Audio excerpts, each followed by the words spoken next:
We fly high, no lie. You know this. Pull it.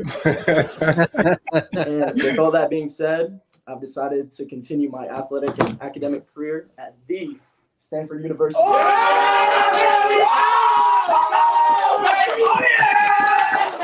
Yes, sir. Network, it means everything to me. Back when I didn't have all these offers, maybe like one or two, he was always promoting me, you know what I'm saying? Trying to get me on the radar, this guy, you need to look out for him. You know what I'm saying? It really means, the world to me. Big, he's been there, like I said, since I've been small. Always shouting me out and always just trying to put me on, just give me notice more than I really appreciate Big. I mean, shoot, I was the new kid. Faison kind of was with the Ducks for a little minute. So my first year, of course, he had all the hype. He was probably about like 6'2" at 12. He was a mutant. I ain't gonna lie to you. He was a mutant. But I mean, from then you could see just the potential he had. I mean, I'm not surprised he's the number one quarterback. If you would have seen him in youth ball, you would have thought he was the number one quarterback in that class back then. So I mean, like going against him kind of like prepared you already for like what high school was. I mean, he looked like a high school quarterback around that time. So I mean, like trash talking with him. He's more quiet though. I will say that he don't talk that much trash. But I mean, like trash talking with him, going out there and hitting drills with Faison. I mean, I kind of like just builds you ready. I mean, hopefully I play against him in college. I would love it. As y'all know, this is the Sizzling News Podcast.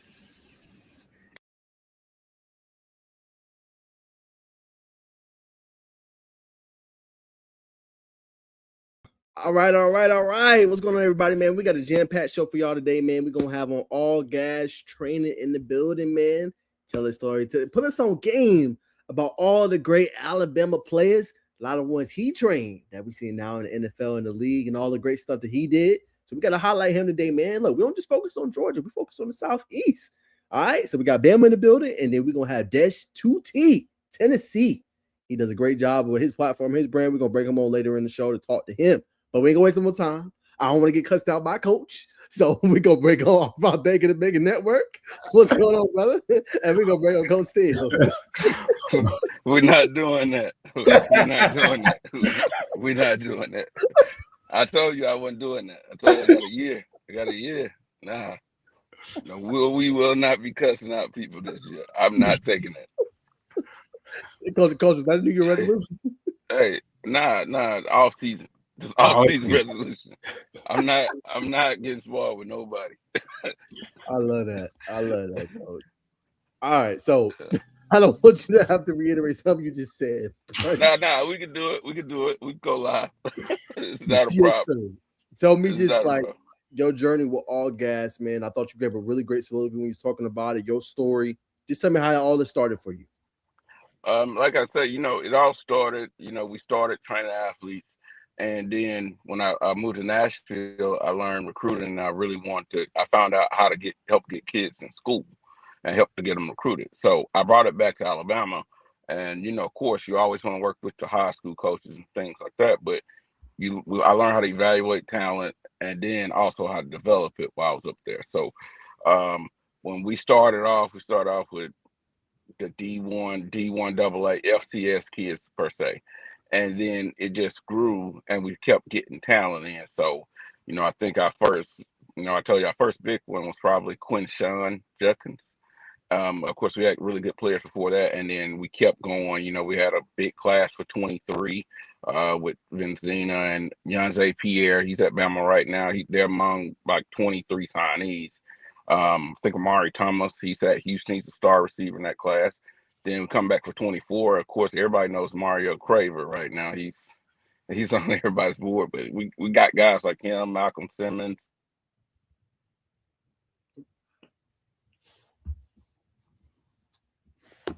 He'll be back, ladies and gentlemen. Now we're definitely gonna get it.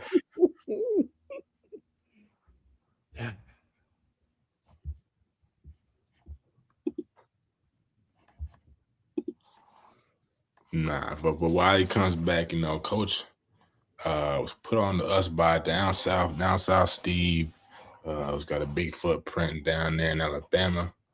When we met him at the Hoover 707 2 years ago now.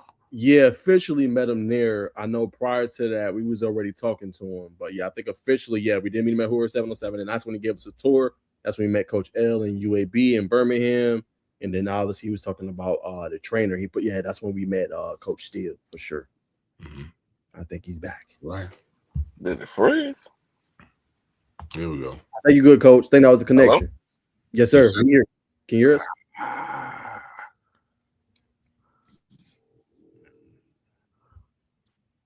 Coach gonna kill us.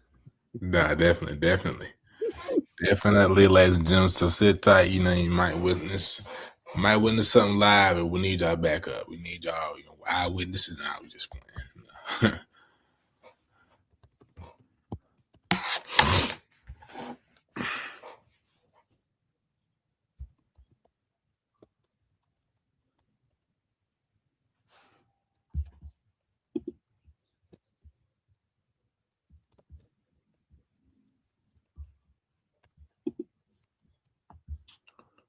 10 in.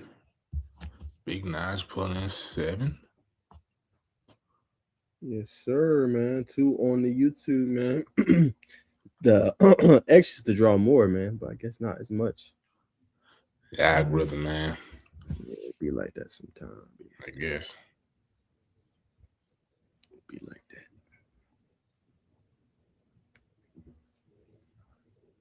But speaking of football, Julian Elgin is committed to Kansas State. Naj made an extraordinary graphic. That's a big gift for that program. Julian Elgin is a playmaker on both sides of the ball, probably playing defense at the next level for sure. We finally got him. And okay. You can hear us, Coach?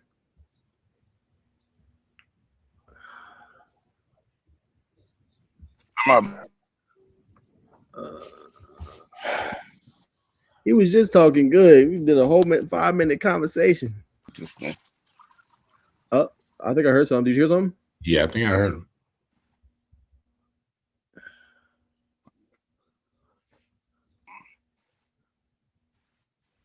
You hear us, Coach? Let's see if I can see. Can you see me?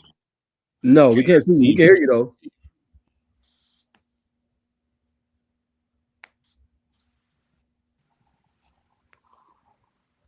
Maybe turn the camera off, turn it back on. Can you hear us?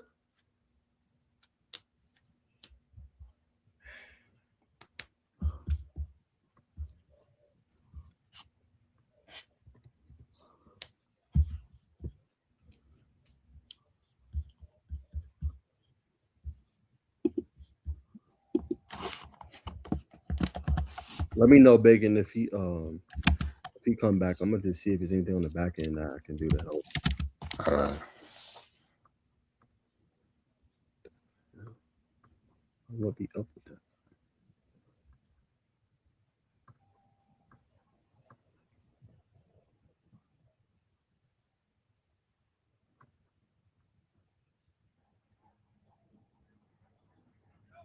Come on now.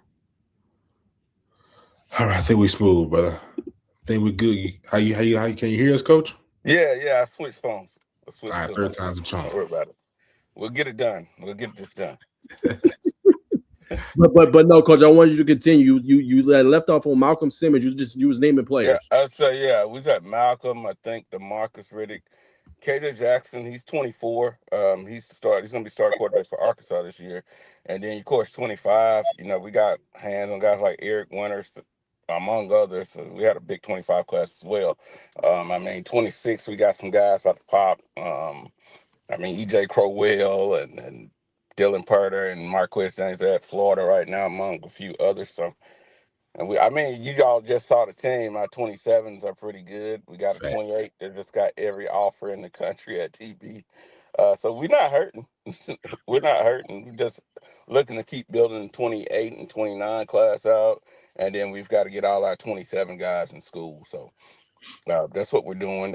It's the same formula every year. You get kids in school, and if you do that, you'll keep a bunch of kids that's going to college. Period.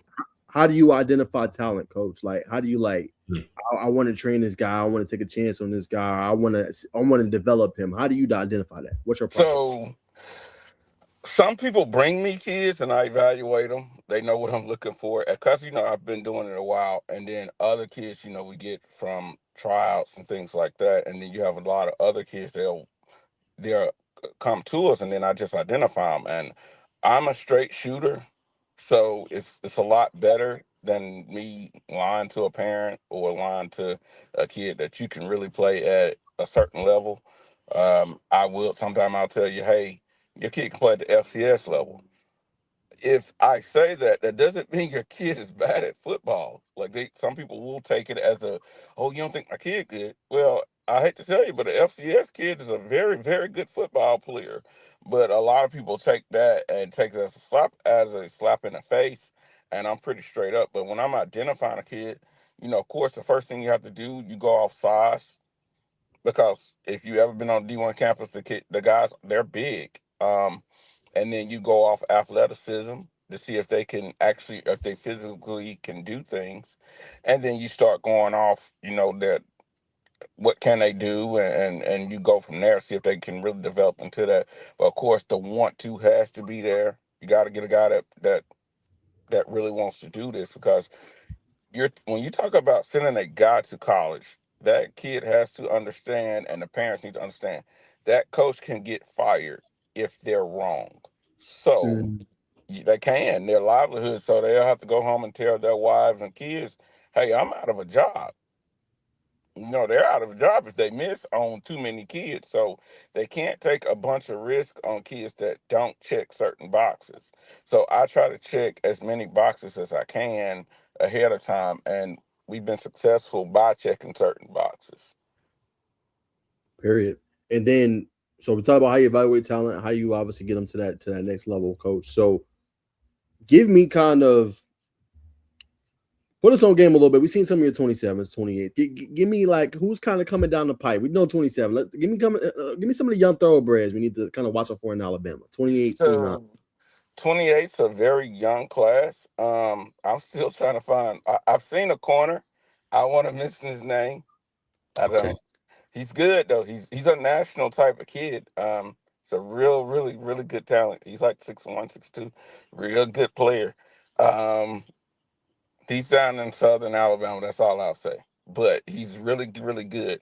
I've got a linebacker slash edge kid. He's coming. 6'4", 225, 230. Truly in his right grade. So no, we don't hold back kids. We don't do the red shirt.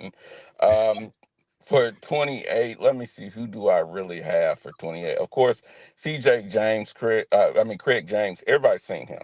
Everybody's seen the offer list. It's unbelievable right now. He's probably the hottest recruit in America the other week. He's a really, really talented safety. 6'3", can do everything. Can flat out do everything. The Zion Coger kid we have at running back for 28, he's in that. He's going to be all everything at running back. He can do it all, and he's 187 to 193 pounds, depending on when he weighs in. But he can do everything as well. I just worked out a 29 receiver that he had a slight injury, so he couldn't come to the sevens. But he's 6'2", 185, 87 pounds. He can. He's going to be a national kid when it's all said and done. We're really developing that class. We got some 27s that's still, I got a 27, just ran 10.76 or something like that. So he's a kid that you're going to see probably be popular this spring. Mason McClure is going to be a popular kid this spring. He just ran I won't mention the time because it hasn't been dropped yet, but he ran a very, very, very good time at Under Armour yesterday. So we're waiting on that to drop. And I got a 27 tight end, 6'4", 220. He's a little nicked up when it was time at the sevens, but he's just come off a visit to Texas Tech. So Bennett Jordan, he's 6'4", 220. So we got some guys that you'll see. And then for 28, we'll still, like we said, we're building that class out. It's top heavy in Alabama now, so we're trying to get the depth going there. And for 29, it's DB down in Williamson, the Captain Munnerlin. You know, his dad played pro. His son is a Panthers. Dad played for Panthers. yeah, but his son's like maybe a top 10 player in the country. He's like, oh yeah, he's a problem. Whew, he can go. But I've seen I've seen a 28 receiver in Mobile. I hadn't seen him up close and personal, so I don't want to say what he is, but he looks like he's going to be a national guy. So I think it's going to be a lot of 28s pop out. But I might have to come back in the summer. And then I could probably give you like 20 new names that are popping up. Like the Koger kid, he's got one offer. He's got LSU. I'm saying he got one big offer, but he's got a really big one. But yeah, but he's going to be a kid that ends up with 20 plus major offers and be able to pick what school he goes to. So you got him, of course, Dedrick Kimbrough. He's been a star at Thompson. Big old physical kid. He's going to probably be, after we finish this off season, it's going to be really, really, really good. I think we're working on some things that's going to really open up his game. And we'll be showcasing it, of course, in the summer. We do a showcase for all our kids. You guys be invited to come hang out, see what we got, see if y'all want to see some Alabama best kids. And we'll try our best to invite as many of the top kids too, so that'll help out, you guys getting eyes on everybody. No, I appreciate that, Coach, man. Much love to that. One more and I'll throw it to Bacon. I wanted to ask you, obviously, you do great with the training, you're doing the 707. Like, what is your philosophy when it comes to competing? Like, you're going to sevens. I know y'all be all over. Like, look, you're gonna have to do this, you're gonna play for all gas. Like this so here's the thing. When it comes to that. And we're gonna get back to we've been playing young guys up, try to speed up their development, but we are gonna get back to doing a true 18U and a true 15U because we will play our guys up and we're playing them. We got like an 8th grade kid with an offer, right? Well, earned an offer. And we're playing him at corner and of course, our corners outside, they're grown men. Everybody saw it. Nobody receivers got open on them. We put them on the best receivers in America. Nobody got open. Well, they'll get them matched up on a young 8th grader. The kid's good, but he's in the 8th grade. So we're going to go back to putting those guys on a true 15U and letting our older guys get all the reps against everybody else's 18U. And, because competing, if you can't compete in 7-on-7, honestly, you're probably not going to be good in college. And people think it's like, oh, it's not real. But if you're in actual really good terms, like the sevens, everybody has D1 kids there. When you look around, no one's trying to get embarrassed. So if you can't compete at a high level against other D1 kids, I highly doubt if you're going to go to college and be good because everybody's going to look like that. And that's a similar, you're not going to face D1 kids on your high school schedule, honestly. You may face one good receiver all year if you're a DB. If you're a receiver, you may never face a 5-star corner. So when are you going to see the 6-foot corner that's not scared of you? You got to face him at a tournament like that. So that's where you get the judgment. And if people are running like the pro style type offense, we try our best to run more pro style for our quarterbacks, so they're getting ready for college on our side. We of course a lot of our kids they do play in good pro style offense in high school, but we also want to do our part.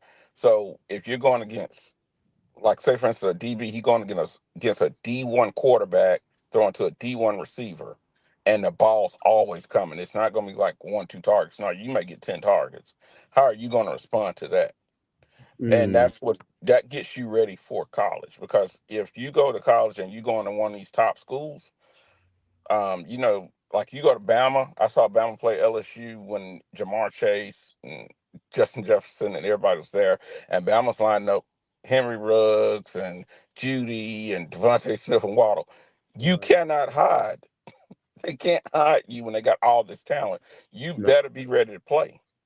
And that's what you have to get guys ready for if you want to send them to those type of schools. When you're talking about a Georgia, Florida, Ohio State, they're going to be on a national stage, and you're going to have to compete against. I had a corner at Tennessee having to compete against Jeremiah Smith and Ryan Williams in the same year. Good God Almighty. Well, he's at Texas A&M now, but he's a ball player. I mean, he had to do it as a true sophomore.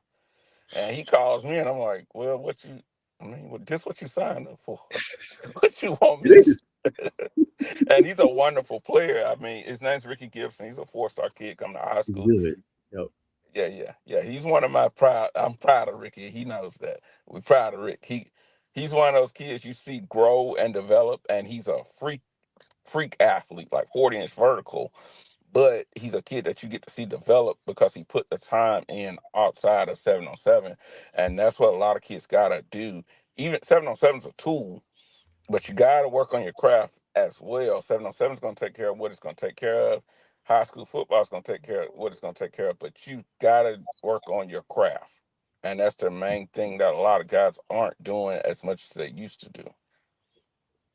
Period. Y'all heard that right there, man. From Coach Steele, man. Hey, work on your craft, and I think Coach Steele said it best. Not just in the 7-on-7, not just in the practices with your high school. Do the work outside of that. Last one, I'm gonna throw to you, Big. I gotta ask you, Coach. Current state of Alabama high school football. I don't want you to say about the players. We know the talent is there. You even said you had to go to Nashville. I don't want you to get in no trouble, nothing. I just want you to just say your thoughts on Alabama, like just the media coverage, like obviously you down south, Southern Charm, Larry, TD, Alabama. Just how do you feel the scene is there currently right now? So the scene's pretty good. So I'm in a different position because I did, of course, the media guys. We always make sure we keep relationships with the media. Um, I think the more our media people in state make sure that they're non-biased. I'm not saying that they're biased, but the more you make sure that you're non-biased, it also makes everybody wants to work with you. And if you become biased, it makes people not want to work with you, and you don't get as much attention as you should get as a local writer compared to the national writers. I do think we got a lot of coverage because at first like you say, when I went to Nashville like almost 8, 9 years ago at this point. So it's been a while. It's not like new. But when I went up there, the media coverage was different up there. And then we brought the media back down to Alabama. So you see, like we say, we have had a practice and a media day, and Chad Simmons comes to cover it due to the amount of prospects that we get out to it. And, typically in the summer, I was having a media day, and we would get every recruiting writer, they would all come down, and we're going to do that again this year, of course. But it's just one of those things where the local media, we invite everyone out. Work with everybody so everybody wants to work with you. And that'll make a big difference when it comes to media. It's just like you guys. You guys working with everybody. When I saw you at the Sevens, y'all said, "Hey, we gotta get you on the show." I'm like, okay, I don't care. I don't really do interviews, but I will. Because you all want me to do interviews, and it doesn't matter for me. So you try your best to make sure to interview the local media here. They know to be fair and non-biased, like just cover the state fair. Prospect, no matter where they are in Alabama, if they're in West Alabama, North, South, East, Central, you don't care. Just call it spade for spade and be done with it. And you'll be great at covering our state. It's so many prospects to where you don't have to cover the same guy. You don't have to cover the same guy every other week. You cover a bunch of guys. Just because you got a bunch of views with this guy doesn't mean you can't get a bunch of views with the next kid. So don't get caught. Yeah, I mean, if you're looking for the next kid, you'll find the next kid. Mm-hmm. Period. Yeah, I People don't. get people get Yeah, lost in that. yeah. Like my biggest thing with me, if a kid starts popping off with offers, I need to find the next kid because whoever is helping him obviously is doing a wonderful job if he's getting a bunch of offers. So you don't need to interfere with that if you really are about the kid. You need to find the next kid to help. But a lot of people like to be with the popular kid, but you can make another kid popular, man. Like I hate to tell you that it's a bunch of them pop out every year. So, and that's just my philosophy on it. Like Georgia, if I was in South Georgia, it would be unreal. Oh, I already know. I Kenny, may Oh, come to Kenny. South. I may come to South Georgia. I you mean, should. Because it ain't, I'm going to be real with you, Coach. It's a gold mine down I It ain't know. enough coverage. And the credit, I'm gonna give you a little tidbit. I'm gonna give you a little spill.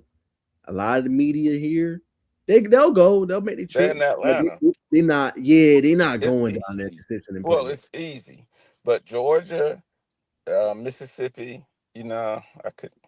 Mississippi a gold mine too, coach. Oh Facts. You man, talk here we about that go. enough. It's gold mine. If you know, you know. It's like 2, 3. It's a few states that are under. They got some pieces to them.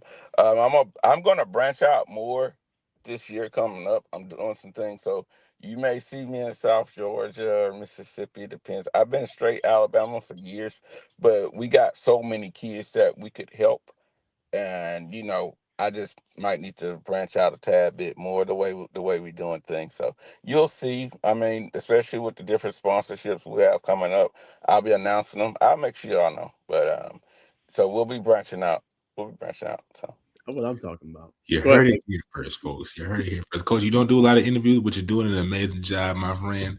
I must point I'm that out. interviewing this year. Oh, so you It going on a throws people tour. off. It throws people off that I can actually interview. Promo tour. But people put out albums, Yeah. Coach putting out new stuff, going on a promo tour. I'm glad we are the first stop for Hey, you, bro. we got some things going on, but y'all first on tour. Look, y'all first on tour. That's right. When we get everything booked, I invite you guys down because I got something going on in May. Probably, I'm looking at May, and then we'll have something else happen in July. So you all will be invited down to everything. You get as much. We don't limit who interviews who. We for the kids. So, what you all come out, hang out, eat, and get your interviews and drive on back, man. It's not a problem. You care if we live stream? Yeah, you can live stream. I don't care. All right. They'll be ready. They'll be ready. Hey, we already know it. Cause they anything like you, just gonna be smooth, sound like hair grease. But Lord have mercy. Man. nah, coach. But I gotta ask you. We talking about finding new kids. I know this young man I'm getting ready to bring up is not a new kid, but he is sitting behind QB1 right now. Thompson Trent Seaborn Jari Nation, if I'm saying his name correctly. Long, wiry kid, smooth throwing motion. I like him a lot. I'm sure Naj likes him just as much. But from you, what do you see from Mr. Nation?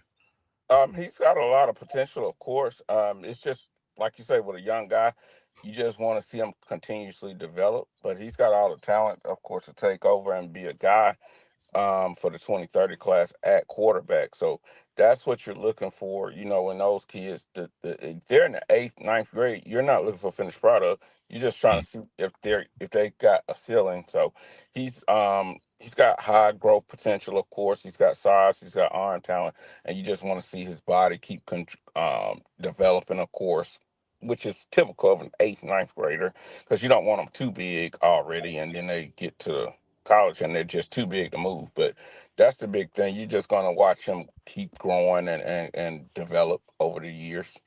But he's got the talent to do it, of course. Smart kid. Do you think he's a more of a pocket passer, dual threat? What is he? What type of lane is he kind of fall into? For right now, I think his style of play, he's a distributor. He's a big arm distributor, which is what you want, and then he'll run when it's time. So that's what you're looking at on him, his style of play. He's going to distribute the football, and honestly, receivers going to want a guy that distributes the football. You don't want a guy that runs because you'll never get the ball. So guys are going to want to play with him, especially at the next level because he distributes the football. 100%. And I gotta ask you, we can't let you get out of the building without letting me ask you about 2028 running back. Got the LSU offer, Mr. Cole. What about him? You talked about Crowell earlier. We already know what type of running back Alabama's getting this year. When you compare and contrast the two, you know what I mean? Here's the thing. See, you all want to compare to E.J. Crowell. E.J. Crowell is one of the best prospects that we've ever seen at running back in the state of Alabama. So I don't really like to compare Coger to him because Coger is his own back. It's like me saying E.J. Crowell is a better running back than Quinshon Judkins. Well, for me to do that, that's kind of not right when Quinshon ran for 1,500 and 20 plus touchdowns as a freshman. So I don't really like compare guys off of each other. I'll tell you what Coger can do, if Okay. that makes sense. He can do everything. Yeah, of course, he's a strong kid. He just squatted 453 times the other day as a sophomore. So we're talking about a really strong kid. He can catch the ball. I mean, he plays defense. He plays corner. So he's gonna be a yeah. He plays corner and safety, runs back, kicks. So he's gonna be an all-purpose back that can do it all, every down back. And if you want me to compare, like I think he can make an impact as a freshman, if that makes sense, when Okay. it's his time, because he's going to have the size, the skill set, and he's a smart kid. So when we're talking about a elite running back prospect, yeah, he'll be elite running back prospect for 28 for sure. Um, EJ was already like 210 at this age, and he had a jetpack on his back. I mean, everybody knows EJ ran 10.69 his freshman year. It's crazy. So y'all want me to compare? Yeah, yeah. He should have been yeah, documented state. So he ran it at state. He got disqualified before he ran the next one because he stepped out of his lane. Ah, So that's what I'm saying. Like you're talking about a kid with EJ, he had a I don't know what Zion's going to develop into, but EJ already had some things already checked. EJ was probably should have been top 3 player in America if he wasn't a running back, but they don't value running back. But Koger's gonna I mean, he's gonna push really high on the running back charts because he can do everything and he has wonderful size. I mean, when you see him, you know he's a running back. So that's the thing with him. He's an elite running back prospect. And I mean, we've had Kevin Riley, who's at Bama right now. So I've seen the running backs. He's as good. He's gonna be a really good running back prospect. I just don't like to compare kids to EJ and Q because you I understand. asking a lot. Like Quinton just came and ran 1,500 in the SEC. And he didn't have just an unreal line at Ole Miss. They had a good line, but they didn't have one that just was mowing people down. So he was doing damage. So I don't like to put too much expectations for comparisons. But Koger's gonna be one of the top back. I think he's a top 5 back in America easily. What about his pass catching ability outside the backfield? I've Oh seen the no, he film. catch everything. Yeah, like a No, receiver, no, really. he's off the chain catching the ball. Well, he's got. I mean, you got to look. He plays corner and safety, so he's got ball skills from playing. He plays more than one position. Compared to some running backs that only play running back, he plays defense, but he can do everything. Like it's not anything on a football field that he can't do. Matter of fact, him catching the ball may be one of the strongest things that he does. And if I work him out and show you him catching the ball, you're like, oh, he like that? Like, yeah, he's actually like that. Like if teams actually played linebackers at the sevens instead of corner on him, he probably have 100 touchdowns. That's crazy. Yeah. That's crazy. All right. I want to ask about the name All Gas Crew. How did that name come about? Okay, so I had a corner, right? Corner way back 2016 class. It was early. He wanted Mm-hmm. me to do 7-on-7. And I was like, man, I ain't doing 7-on-7. He's like, we don't want to play for this other guy. I'm not gonna name him because I don't like to throw people on the bus. And then so I was like, man, I don't know, And he's like, we call it Gas Crew. And his name's Yule, little Yule. Yule Gowdy. He went on to be an All-American at Jacksonville State. He started like 3 years, started playing as a freshman, but he came up with it, and he flat out came up with it when we worked it out, and we took it and ran with it. That's where the Gas Crew came from, because we was just all gas training at first, and he came up with the Gas Crew part. So So y'all training yeah, what, 5, 6 days a week? huh? So y'all was, when you say y'all was all gas, that means y'all was training 5, 6 days a week. We was training um at least four. That's tough. That's Like in tough. the off season, we trained at least four at that point. I had guys train because teams weren't as serious in the off season as they are now in Alabama. It's developed. I mean, the way they're training kids at some of these programs, it makes zero sense to do any weight training outside of high school. I mean, because they're training them, they train them like college. So Yeah. whatever you're doing extra's not gonna do that much. The skill training matters, the skill training matters, but doing the weight training, you gotta look. Once they get a kid to campus, they're going to the best facilities that you can find. So they really don't need your little house. They don't. You'll see a 160-pound kid, 185 pounds in 3 months at some of these programs because they got nutrition and they're working out. They got it down to a science. So that's why the skill training. If your feet are good, as soon as you come in, your feet, all your technique for your position, you'll play early. You'll play because you're ready to help on the football field. They can get that body ready. They pay strength conditioning coaches a lot of money to get bodies ready.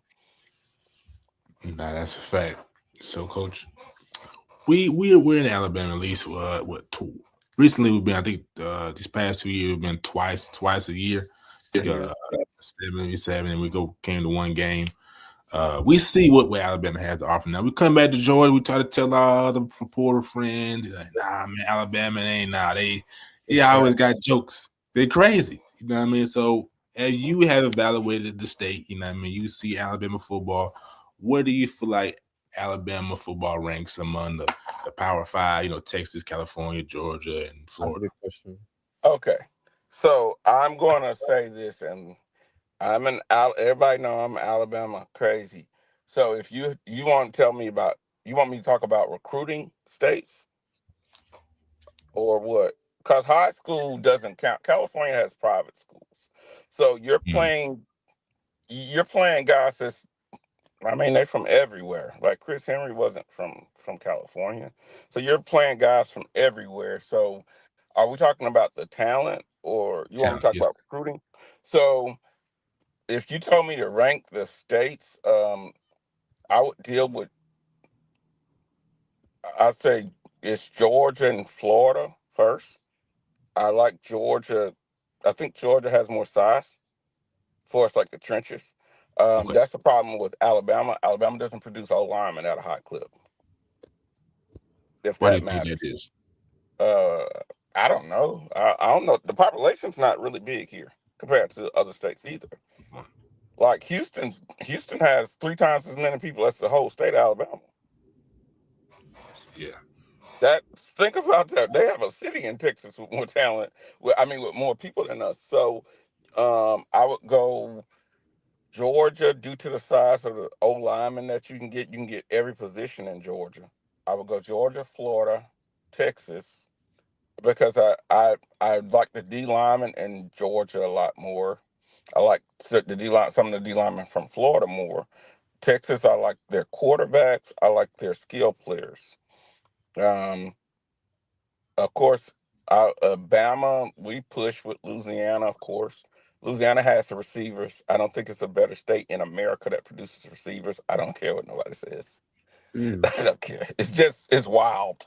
I don't know Facts. what they're doing down there. I don't know what happens, but of course, we just see today it's a kid going viral as a freshman at LSU, just one hand the ball off guy's face. So, um, Pennsylvania produces a lot of talent. Mm. A lot of it. People don't understand that Pennsylvania and Ohio produce a lot of talent that you would know. Of course, DC produces a lot of talent. California, I would go there for a quarterback. I love their quarterbacks. That's it. And, hey,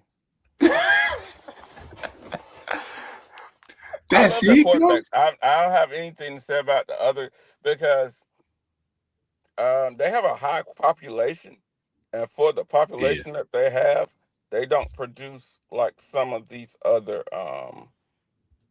they don't produce like some of these other states per se for the population of guys. Like you're going to see good receivers and you're going to see good quarterbacks, but where are the D linemen? So if I'm going to recruit one, if you're going to pick me one state to recruit, I gotta have line play to really go do damage, and that's the thing. I think they produce very good O linemen, but it's the defensive linemen that you're going to be looking at. That how many are you going to get out of there if you're trying to build a championship? Because I think out of Georgia, out of Florida, you can get a whole D line. You can get, yeah, like especially you go to Mississippi and get everything on the D line, like Mm. everything on the D line out of Mississippi. Like it happens. I mean, Birmingham's probably been the best D tackle producing city in the country the past 10 years. Nobody, they don't want that battle. Like they don't want that battle. It is like Quentin Williams, Deron Payne, Marcel Darius, Peter Woods right now. I mean, they just had a few more pop out again, but you're talking about superstars that you tackle out of one city. So that's why I say what I say about that. But if you, I would go Georgia, Florida. Just do the Georgia top to bottom. I can stay in state realistically and get every position. Um, I would go Georgia, Florida, Texas, due to the amount of people they have. And then Alabama starts pushing with everybody else. Like you can, if you want to take Pennsylvania over Alabama, that's your opinion, but I can take Alabama if need be. You can take Ohio. You'll push for Alabama. Louisiana, you push. Louisiana, the only thing, Louisiana doesn't have a lot of depth, but their top guys are wonderful. Their top guys are always as good as anybody in America, but they don't have a lot of depth due to their population. And I also think it's some parts of Louisiana that people don't get to see because all they really see is like New Orleans and Baton Rouge Mhm. area mostly. So. Um, but yeah, you go to Georgia and go to South Georgia. Your trenches are done. Like, When you go to Mississippi, your trenches are done over there. Your trenches are completely done in Mississippi if you just go over there and hang out. They got the biggest kids I've ever seen. I think South Carolina has a lot of talent that doesn't get seen. very true. Very true. I Yeah. think so too. Nah, So he had a flashback thinking about South Georgia again. Let me get out the topic. Let me get out the topic. here we go with that, man. Here we go with that. That's just we just speaking on talent, but a lot of Tennessee has a lot of talent. They've done a really good job of developing kids. My buddy Banks up there for Tennessee Select, they headed that thing years ago, and it's been a lot of people branched off, and the culture has changed, and they got a lot of people that's working on kids up there. So you got a lot of guys that's developing kids up in Tennessee. Nah, that's a So fact. Bring it back to you, coach. You do a lot, impacting young men's life. Personally, what does it do for you? To change these kids' lives. To see them 10 years later and they're doing well for themselves. What does that do for you? I mean, like it's just great that I'm helping the next generation. You just want to make sure the next generation of guys are getting put in position to be successful. I think that's our jobs. We gotta have a purpose where we're helping the next guys be great, and it's not about you.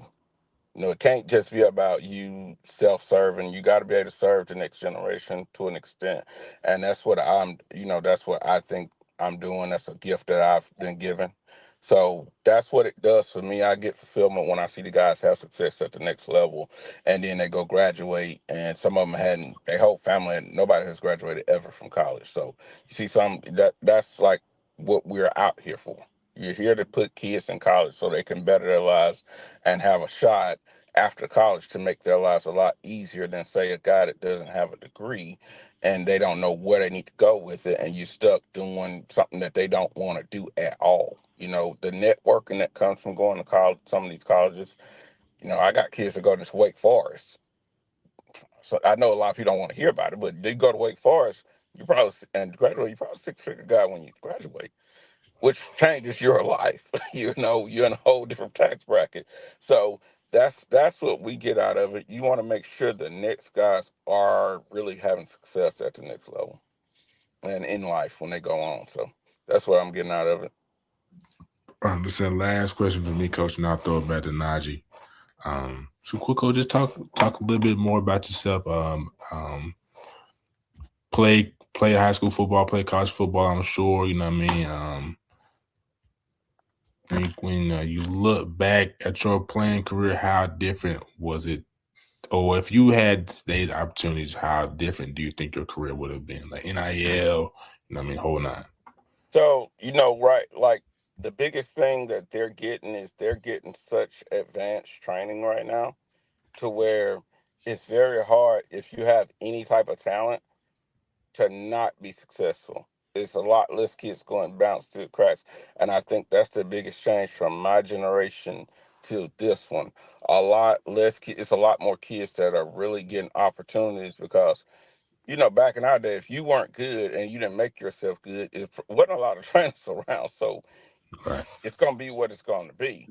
But now you got so many avenues. It's a lot of, it's not just me training. It's a lot of guys training in Alabama that are doing good jobs for kids. And they've made it where you can, everybody, you put in work, you put in enough work with talent, the kid's going to probably be good enough on a football field. And that's what I think the biggest change and things are. It's not just of course, NIL's there for guys that are really, really good. But when you get the opportunities that a lot of these kids are getting, a lot of it's coming from the development that's going on by the entire state, if that makes sense. So I think the development has changed so much from generation to generation, and that's what's helped these new guys out a lot because you'll get a very fast kid that you teach how to be good at football, or you get an athletic kid that you teach, or you get the basketball kid that he may not love football, but that's his way out. So Hmm. you teach because he's 6'2", can jump out the gym, but he's a 6'2" power forward. Well, now he's a 6'2" receiver that's 30 offers. So you're getting guys that's getting identified and put in the right position. They're not just playing a position to help their high school coach win games. They're camping and at the right position that'll help them get a scholarship offer. So that's what we've seen. I think the biggest difference is with us. Well, how do And you toughen up that basketball player that's been, like you said, the 6'2" power forward? How do you, number one, convince? I mean, I understand you convince somebody, hey, he's power forward, you come play for us, you get 30 hours to change his life, but they're not used to that physicality, that day in, day out, pads on, extra weight. How do you convince them to do it? how much? So honestly, the way the rules have changed, how much physicality is That's it? valid. That's I'm valid. just asking because you. So the thing about it is, we're talking about you're moving a kid from the basketball court to come over here and play receiver. He's rebounding the ball, so he's used to catching the ball with his hands. Hmm. So then you take him and you teach him how to really run routes that are really good. Not just teach him how to run go routes and high point of football, but they not letting them get just destroyed anymore. You can't knock guys out. So it's not the whole fear factor anymore, catching a ball across the middle. So now you got more leeway with that kid. I tell you, one of my best players is a receiver. He's at Ole Miss right now, getting in the draft. His name's Harrison Wallace, #2. Well, his third sport was football. He's Wow, a third. basketball kid. Now he was unbelievably athletic. I mean, he could walk into an East Bay at 6 feet. He can do that right now, but you talking about that was his third sport. Football was his third sport. He didn't care for it. He played it. He was just naturally good at it, but that was his third sport. But he could go to college with it. So if you baseball and you basketball and you're not getting offers and you're heading into your senior or your junior year, and all the guys that you play basketball with that are playing football, they're getting offers. You're going to look around and say, "I want to go to college." All of them want to go to college. All right. So that's what it comes down to. God, kids want to go to college, and parents want their kids to go to college. So it's not that you're not good enough. You're not a good basketball player, but how many of them are really going? You got to be a certain height, and then you got to be crazy athletic on top of the height. And you're talking about a point guard 6'5". Come on now. A 6'5" receiver is gigantic. So if I take a 6'2" receiver, he's really good size. He's a tall receiver. So the 6'2" guy in basketball is short. 6'2" guy in football is tall. And once they realize that you're still a guy that commit to playing football, he may not love it, but he like it enough. And if he Well, played well enough to get a scholarship, he's helping teams win games. And then he start getting to college, he buys all the way in because he's a football player now. So it's just one of those things. It's the kid's gonna decide that he wants to play football because they giving him a scholarship. They're giving him scholarships. One of our best receiver prospects in the state right now is a basketball kid. Very 6'6", but he's getting every offer in football. So do you see football getting taller like basketball had? You think it'll be a 6'8" receiver and that'll be the norm moving forward? No, No. because you still have to be able to run routes. It's not a lot of 6'8". He's gonna have to put his hand 6'8". You got to put your hand in the dirt. Okay. Yeah, you probably need to. Yeah, you're gonna be the tight end or tackle, offensive tackle, or something like that. But you're not gonna see that guy, that 6'8" receiver. Like they try to make him. Once you get DBs playing, you get a 6'2" DB playing with his feet. That's going to be completely over.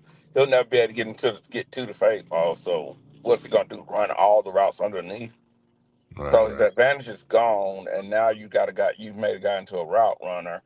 He's not going to be a good route runner at 6'8". It's just not going to happen. So if I can't go to you on but one route, I can't really play you a lot. So that's why they're going to recruit the 6-foot guy or the 5'11" guy that can move and catch the ball and get first downs for him. Because if you can't get first downs at receiver, you're useless. You're useless. If all you can do is go deep, you're probably not going to be a guy that plays a lot. So that's why it's not going to ever get. If you notice, receivers got shorter. Jamar Chase is 6 feet, but you all were around when the Megatron, everybody was trying to get 6'4", 6'5" guys. Right. So now all these receivers you see getting paid are what, 6 feet, 6'1". Okay, Jackson Smith and Jigba is 6'1", but he's really good. He's 6'1". Jamar Chase 6 feet, really good. The tallest one out of those crazy route runners are Justin Jefferson at 6'2".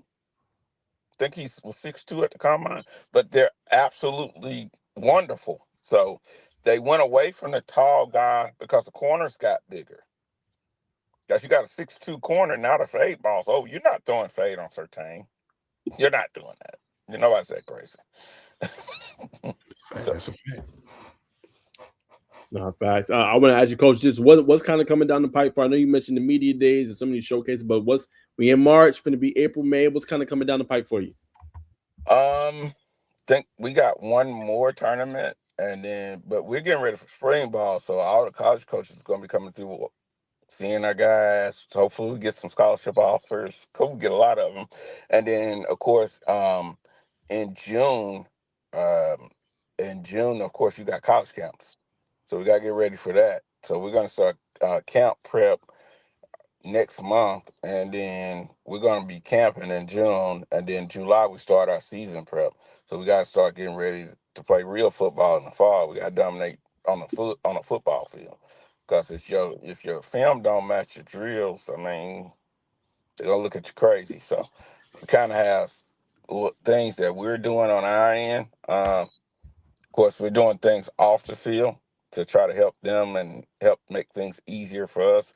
On that end, like I said, we'll announce some of those, but that's all we got right now. We got one more tournament, but we're gonna be training a lot. Training some guys during the week, but we're training a lot. We're training a lot, getting guys ready for. We got a couple going up to the opening in New York. They're gonna fly in, and we got Nashville. We got Rivals, so we're gonna go up there, try to see if we can do some damage up there as a group, and then we're gonna get ready for the coaches. So we got a pretty busy schedule for us, like showcases and college visits for some of the other guys, and we're gonna keep pushing. Period. I want to ask you, Coach. Let's say I'm a player, I want to be trained by Coach Steele and all gas, right? Like, how can I go about doing that? Is DM good to hit you on? How do I get trained at one of your facilities if I want that? And I'm willing to pay. So, uh, of course, I've got a website. It's all gas training. It's AGT athletes. You can look us up really easy. But a lot of people, they never go to my website. They just find me and they shit me up DM. And I answer, of course, I answer all our DMs, of course. So, and then we'll get you in. It's not a problem. Some guys want to get evaluated. Some guys really want to get into the training, and we'll get you in. Of course, I work a real regular job, so it'll be in the evening. I hate to, I work, so I get to do this as a hobby, and it keeps the pressure down. I don't have to, you know, I get to pick who I want to train and things like that, but I will evaluate and try to make sure, it's worth everybody's time. And that's what we do. You contact me via DM or whatever, email, and I go ahead and get everything set up and we go from there. Period. Okay. Let me ask you this, coach. How do you balance both? I know you talk about you working out, full-time job, you doing all gas. Like, how do you balance both? And do you foresee in the future, you talk about the expansion, just you doing all gas and having your brand and just kind of doing that? What's your thoughts on all that? You It know what it you said. depends. So it just depends. It depends on what happens. I'm not a person that hates my job.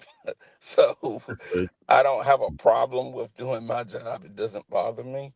If I did, then I probably would be pushing really, really hard to be independent.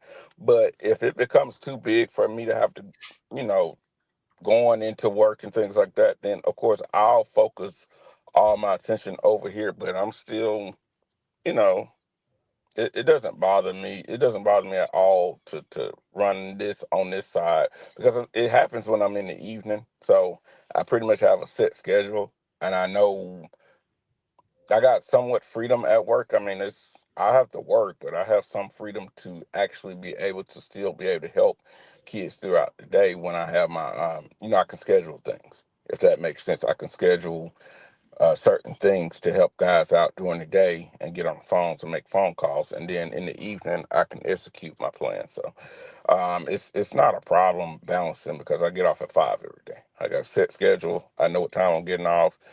I have my people set up, and we go from there. But I don't do randoms, if that makes sense. I don't do a bunch of randomness, and that's what calms things down. And then on the weekends, we have everything set up to really roll from there. So that's kind of where the balance comes in, where I'm not overwhelming myself, where I'm not like, oh, I got to take a guy to try to pay bills. I pay all my bills, so I don't have to just try to take and hustle it. I can just run it like for what it is. Period. Imagine if I throw it back to bacon, coach. What would you say it takes to be a good trainer? Like, now I know you gotta know the game. I know it ain't easy to do, but what would you say somebody that wants to get into this field and maybe just start off small? Like, hey, I want to train So receivers. So what you have to do, honestly, in my opinion, you have to continuously develop yourself as a trainer. Like you can't get stuck on doing things one way. Football changes and you have to change with it. Some things are going to stay the same, but receivers are not moving the same as they did 15 years ago. So if you're coaching DBs, you better coach for what they're doing now compared to what they've been doing 15 years ago. Also think if you're a young trainer, you need to be going to college camps and finding out what the college coaches are doing. Cause they get paid a lot of money. And some people are, oh, they ain't no good. Well, they're getting paid a lot of money. I'm not saying everything they do is right, but it's a lot of it is. Find out who's really developing a position that you like. Say for instance at DB, I like Coach Corey Raymond. He's down at LSU. So if I'm really trying to learn how to develop DBs, I would pay to try to get in the camp and watch him and let him know I'm watching him and see if I could pick his brain. So Mm. most of these coaches aren't low, they'll talk. They'll talk, especially if you sacrifice like that.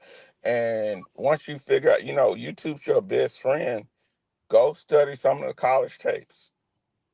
Because I hate to tell you, if your kid go to college and do your stuff and don't do the college coach stuff, he's not gonna play. He's just not gonna play.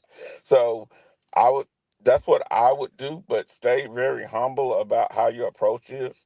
Um, make sure you know, I would it's just one of those things on when it comes to training. If you're starting, go look up college coaches, find out what they're doing, and develop yourself. Don't get caught up in the Instagram clicks. Make sure your stuff is working on a football field.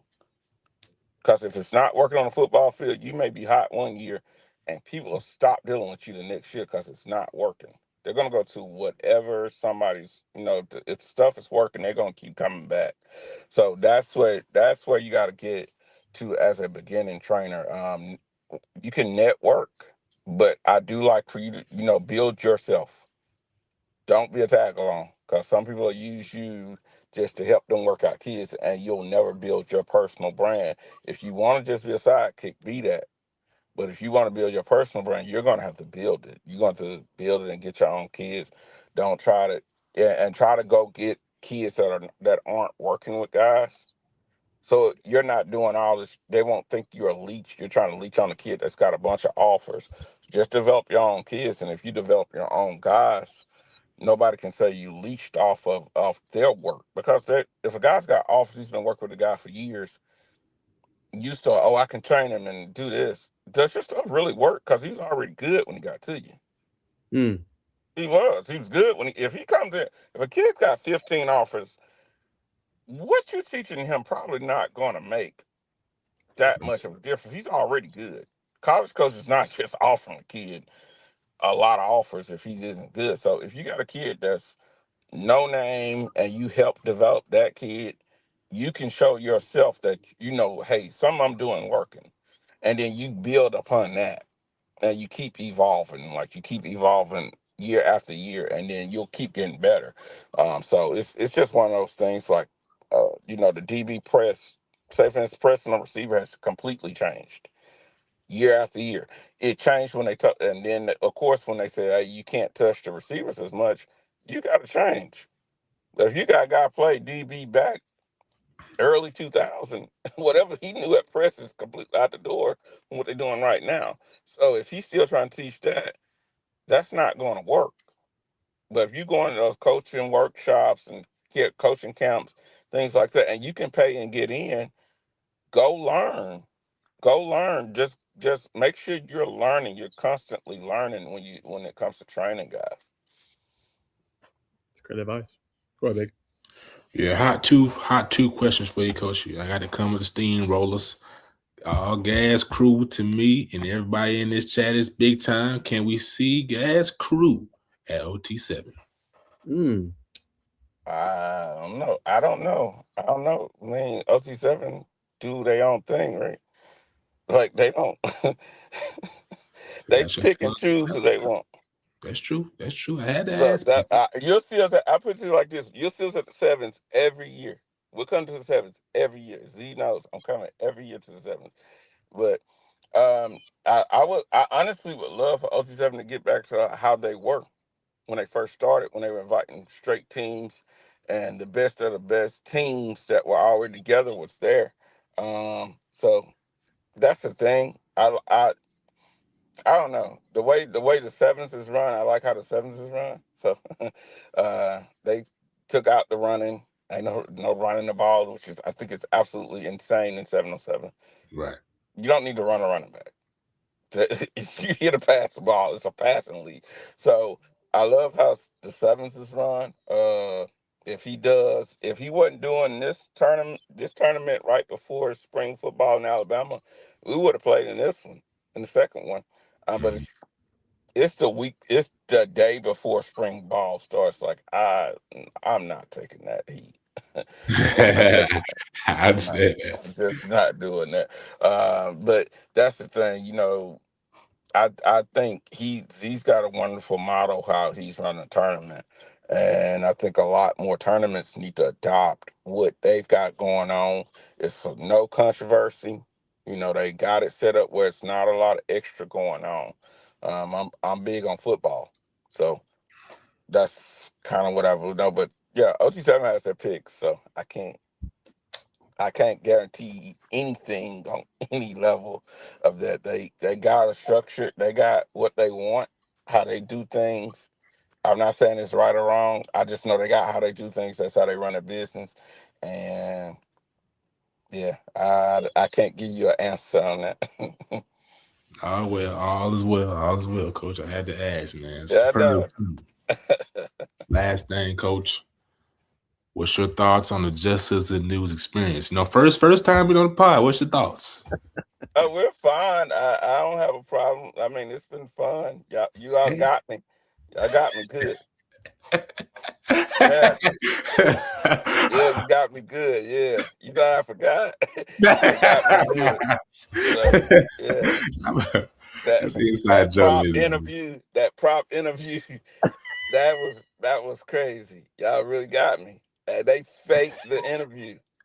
These guys fake listening. Like, oh yeah, like like we were live. I looked. I was like, I know they didn't play me like that, but That was just a warm up. I know.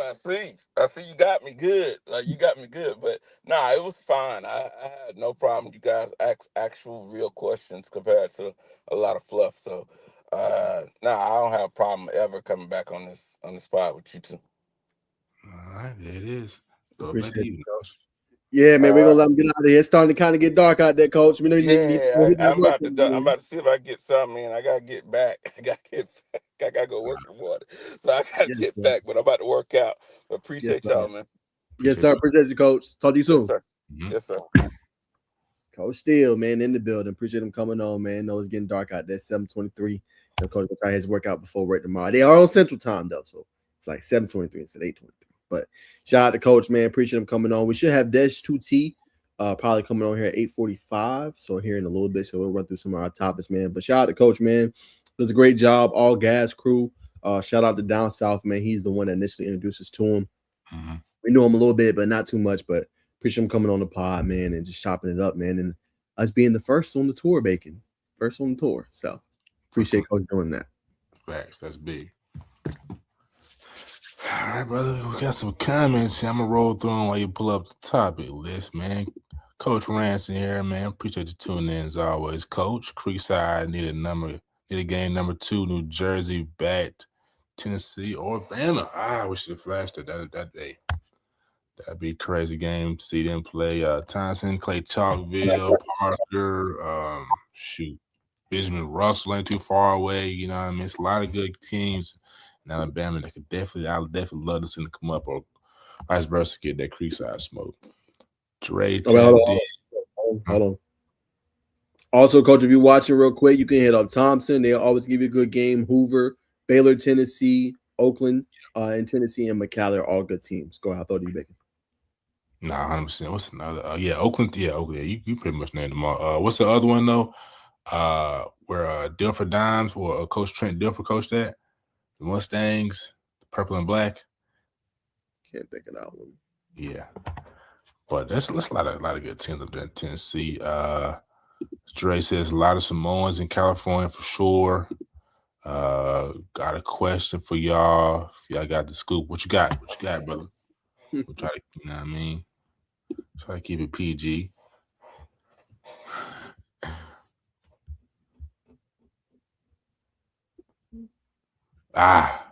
What happened to the Northgate coach? Still working it out. We actually talked to some coaches the other day. You know what I mean? Still new, still fresh. So that situation is still unraveling, man. But it's unfortunate though, for sure. You know, so I keep it professional. I keep it professional. You know what we call him, Chaz, but I say Coach Ferdinand. We wish Coach Ferdinand the best. I'm probably just reach out to him and send him words of encouragement. Meant to do that. But I'm gonna do that sometime. I'm gonna do that today before I go to bed.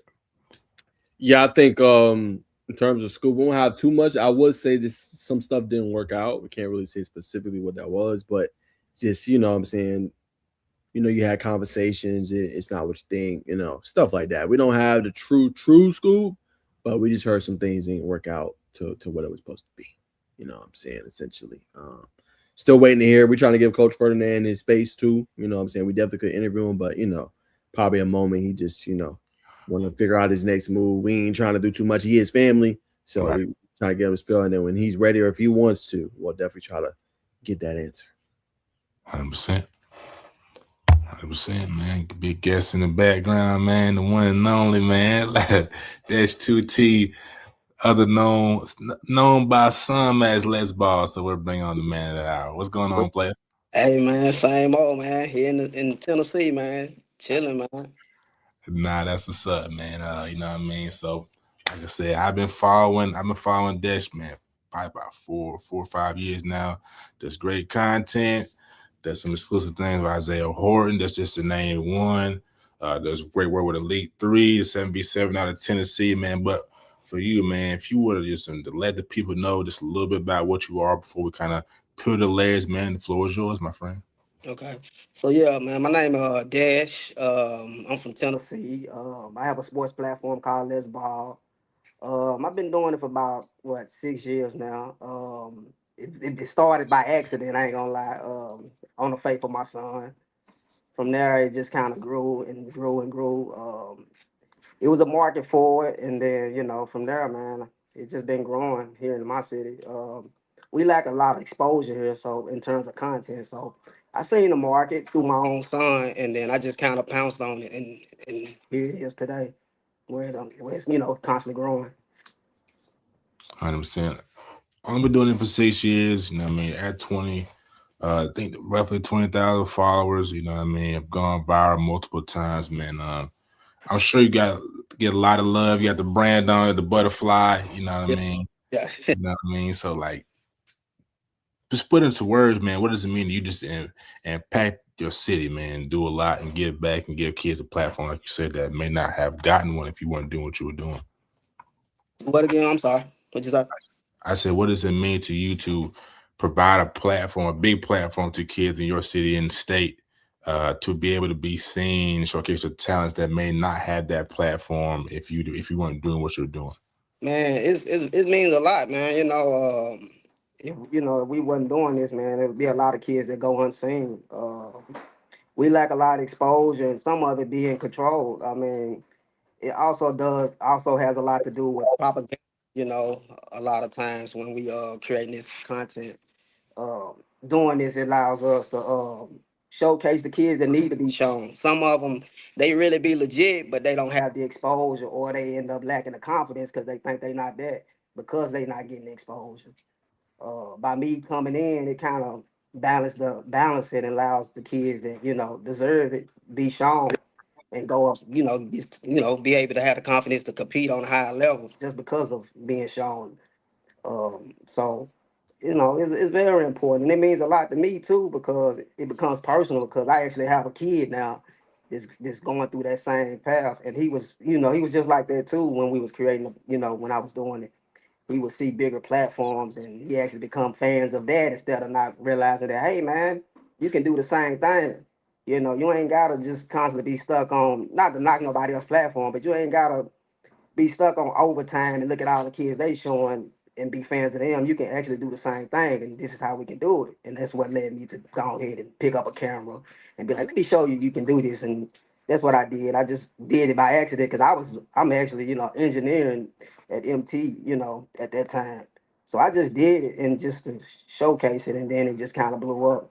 And it just gave him that confidence to know that, hey man, you just like the whatever player that they showing that you be watching on YouTube. You just like him. You just gotta, it ain't nothing different. They just putting the camera on him and putting that light on him.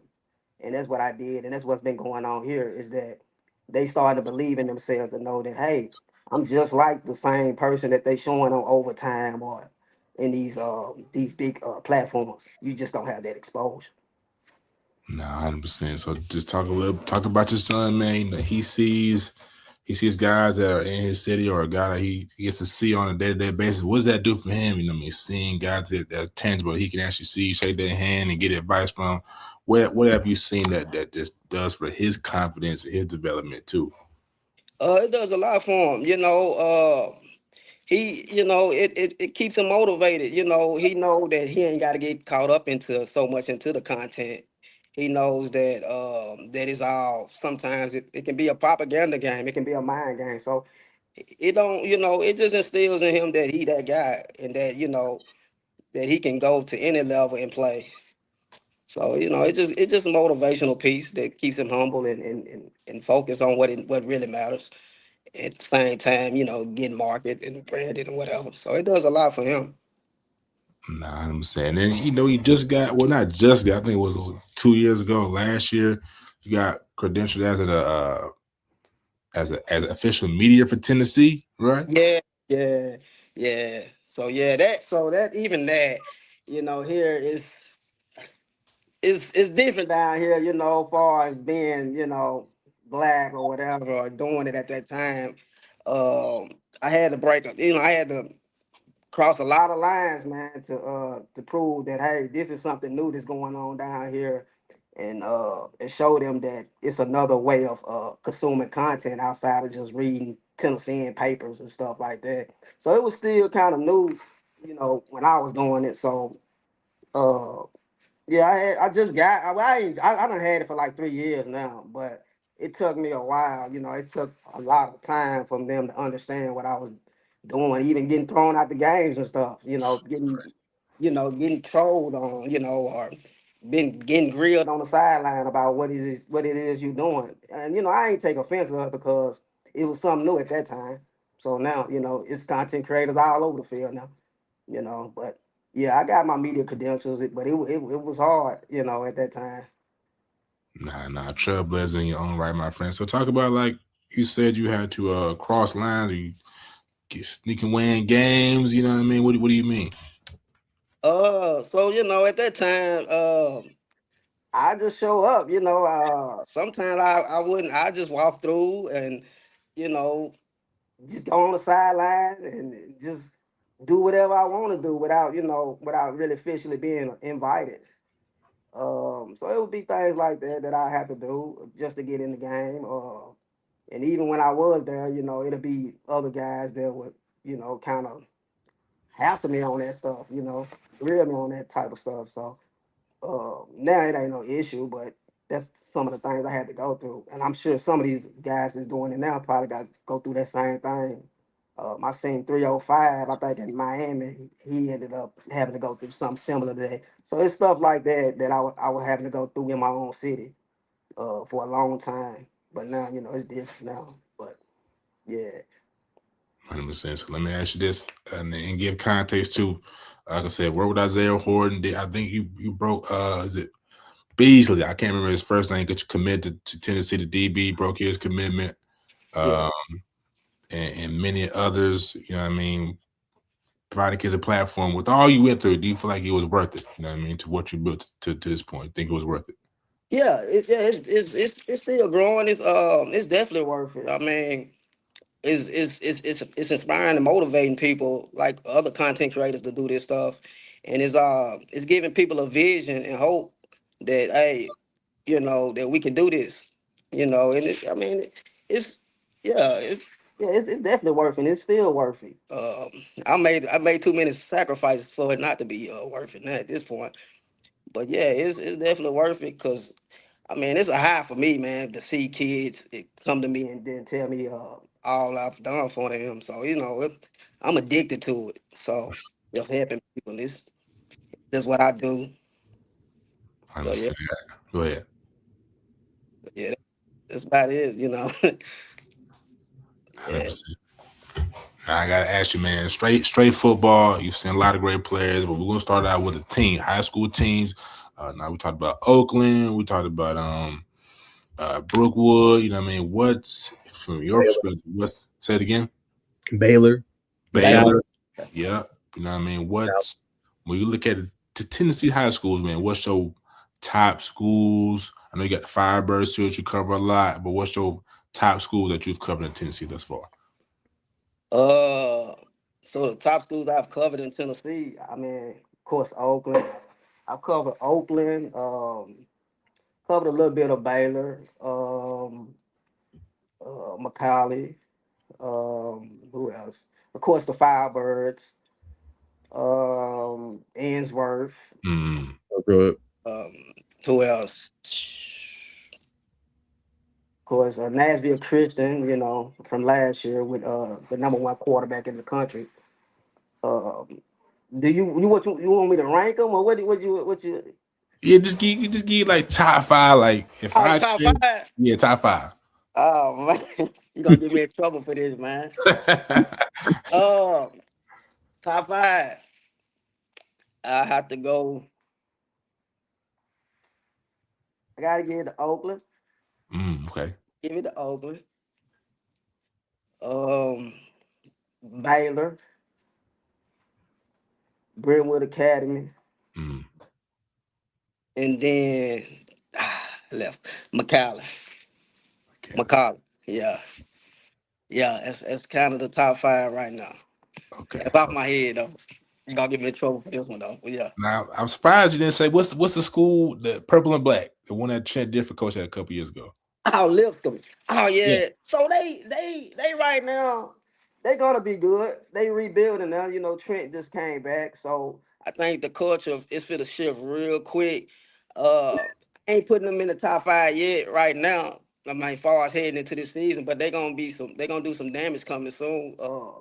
I'm seeing it. I just left from out there shit this morning from a workout session. So uh, he's a game changer, man. What he brings to the culture, Tennessee culture, is like he on a whole nother level. For us, he think nationally. I think some of the teams here in D.C. they kind of like Local. they don't really think nationally like how Trent thinks.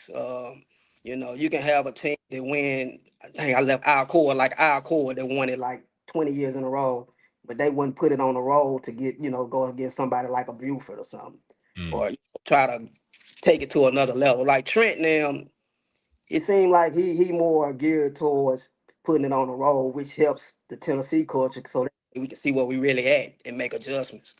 You know, and that's what I like about him, cause and what I think they're gonna be on the rise because he bringing it back. He left, and the program kind of went down a little bit, and then they got suspended. They was on the suspension and stuff. So I think he about to bring it back, but I think it give him about one more year, and then you'll hear me hollering out, yeah, Lipscomb probably be in the top 5 or top 10 soon. But I think one more year after this year, you'll be seeing them on the national level again because Trent back. Okay, honorable mention Brentwood. I mean, honorable mention Lipscomb. Honorable mention Lipscomb. Sure, Okay, sure. say that. Now, can you add any insight to what I'm saying? What they kind of bringing in, how he's kind of building that program back up to what it was a couple years ago? Any insight on the players, or not right now? Uh, Not right now. It's still Okay. everything's still fresh. It's like he probably just moving in and starting to get everything together. Um, it's just word of mouth. You can see the culture of the younger groups, the starting to figure out where they want to head. Like some of the top players, like middle schoolers. He build up in that way. So what it seemed like he would probably like you wouldn't hear about him right now, but he'll start to get all that emotion in middle school. He'll probably go and holler, start open up his school more to the community to where he can get some of these top players that wouldn't be coming there to invest in the school. And that's how he did with like the Caleb Beasleys. They've been invested since he been watching them since middle school, but then over time it started to build up, and then you see what you see. So he built it that way. He built it up from ground up from like middle school and then start to build up through ninth, 10th, and then 11th. And then that's when you start to see your Caleb Beasleys and stuff like that. So I don't know what he got going on yet. It's been word of mouth that they got he trying to get like Baylor. I think they got like a dormitory like housing. Baylor Mm-hmm. got that little housing situation. And rumor is that this could be on the verge of doing something like that. That's just rumor stuff that they trying to get like a the housing situation going on. So I don't know. That's just word of mouth. So that's No, I some. understand. You want to win, move them in. Hey, that's Yeah, smart. yeah, yeah. And that's kind of how Baylor usually go about it. Uh, so No, 100%. So we just had Coach, what I mean, our Gas head coach on talking about the Alabama scene. From what I mean, you've been in the state, grew up in Tennessee, you've been covering the state for a while, man. Just what's your thoughts on just the elevation of Tennessee football as the brand as a whole, and where do you see it going? Like just competitiveness, what I mean, positions, I'm saying what's the high position and just the overall development of the athlete. it's growing. We we diving in. They getting we starting to focus more on the running backs now. We got a new running back trainer that's been coming here. So I wouldn't be surprised if you start to see our running back start to develop in our linemen, our big fellas. We starting to hone in on that. The programs here are starting to realize how important our big fellas are. Mm, I think that's kind of the game changer, even for all our programs here, is the big fella. I think they started to take priority in those and been developing those. I think we got, as far as the skill players, it's just like anybody else skill players. We still got some legit skill players, but it comes down to the big fellas when you know, when they play in a top tier program, that's when you start to see the fall off with the program. It's just like a Baylor, like when you see Baylor, the difference is I feel like it's the big fellas that they got. They got really 6'6", all of them 6'6". You can't come in there with a 5'10", Nah, 300 pound lineman. So I think even BA, I think all of them are starting to take heed of them big fellas. So that's something that we really taking priority of is the big fellas here and developing them, and it's coming along. nah, 100%. And quarterbacks. Now, I was telling Oh yeah, Naj yeah. couple at the beginning beginning of the college season of last year. I mean, Tennessee quietly is becoming one of the best states to grab a quarterback from. You got Ty Snell at Elite 3 right now. You got Greg. You know what I'm saying? You got what's his name at Texas A&M right now? Marcel Reed. Sorry, yeah. You know what I mean? That's George. That's George. George, I'm sorry. I've been And He Greg. said, George. Craig. I Yeah, know. yeah. It's all good. It's all good. I went along with it too, though. Uh, it sound about right. Hey, yeah. George McIntyre. Yeah, at UT. You got uh, Cross Adams, Dre Adams, and he at Antioch High School. He's a top tier player. Yeah, man, they've been doing a good job in terms of developing the quarterbacks, man. They kind of tapped into the formula on that. We got but it got a lot to do with the development. A lot of stuff is underserved here. Like we kind of wait here, so we just got a lot of QB develop. I mean, we got a lot of trainers here, so they able to go and get developed. And that's what you're saying is because it's the resources out here that now is happening. And that's the same thing, like I said, with big fellas and even the running backs. Like, there's a lot of kids just be out here just doing stuff, thugging it, and don't really have no resources to go to a running back trainer. But once you provide them that, they all lock in. The parents and the community, they all lock in, and they start funneling them into that situation, and that's what you get, and that's what you're saying with like the quarterbacks here. It's a lot. It's like 3 or 4 quarterback trainers out here. I mean, it ain't much, but it's enough to where they can go and get the resources that they need and to get developed. And that's what you're saying. And the quarterback trainers here, they doing a great job, as you can see. So that's what's going on. And they all go through the same people. They all done seen Marcel Reed. They all done work alongside George and all of them. So Jerry Curtis. No, yeah, Jared Curtis. So like I be in the lab with them. So when when I come in the lab with them, you see them same guys all in there in different little training, different training trainers. So everything is all interconnected. So 100%. Last thing for me, now I'll throw it to Naj. Just what's when you go to a games, you know what I mean? What's the feedback from like just the whole overall atmosphere, you know what I mean? 'Cause obviously I know the views go crazy, the fanfares got all right, that's Dash. I mean people yeah, recording from the stands. What's that like, man? uh, it's crazy. I ain't gonna lie. A lot of people know me here.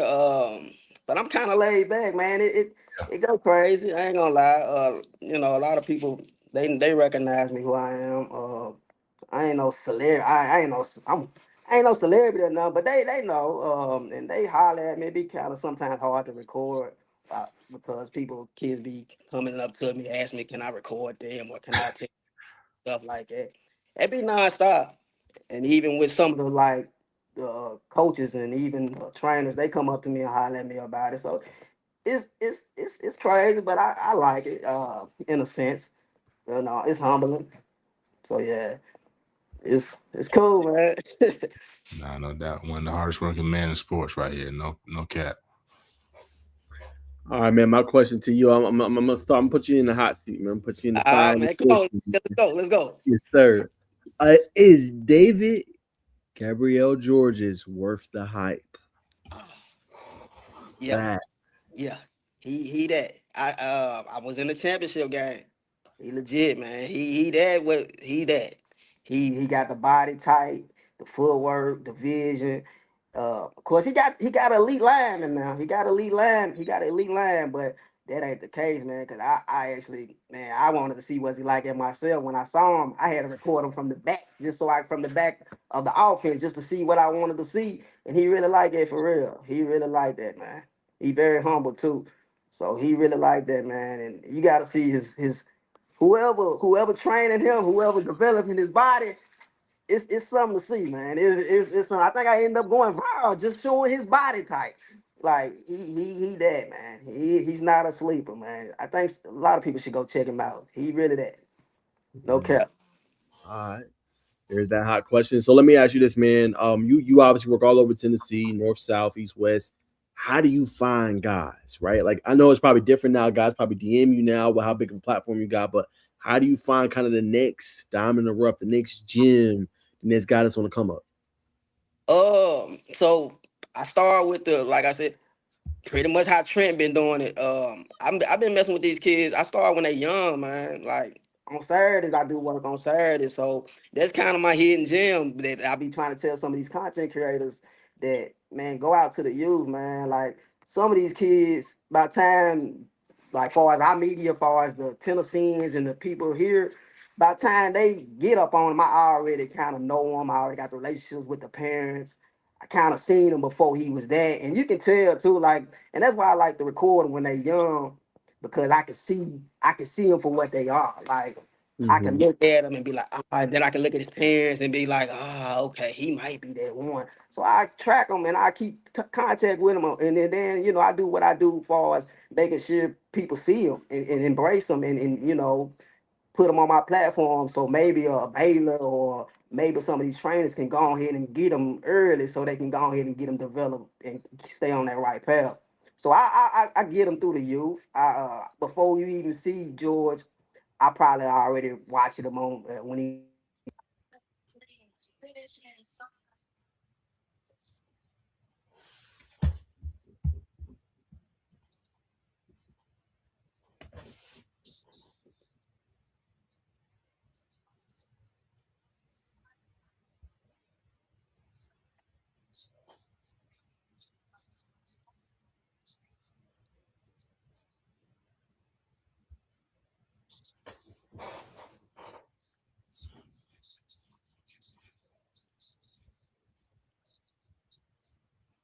For sure. Can you hear him, Bacon?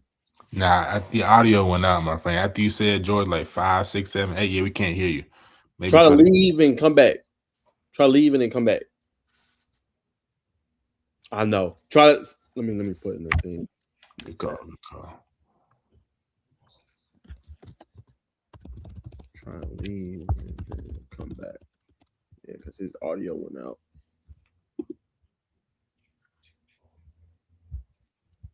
Wait for him. He's giving us some gems. Yeah. Everybody just give us 1 second.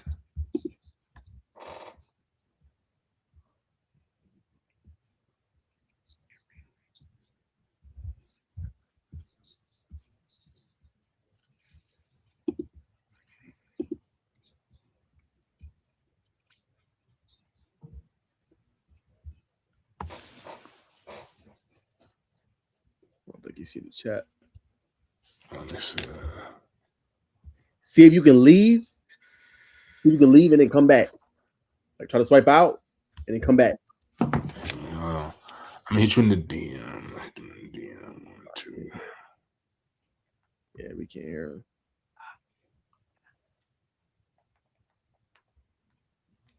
Yeah, tell him. Check his phone. All right, bet. You leave and then come back. Yes, sir. If you can. Okay, I think you heard me. All right, there we go.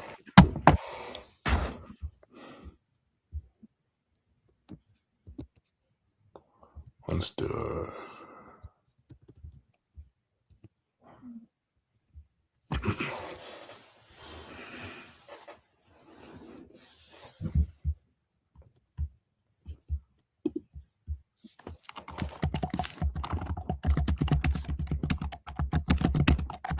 Okay, I think we got him.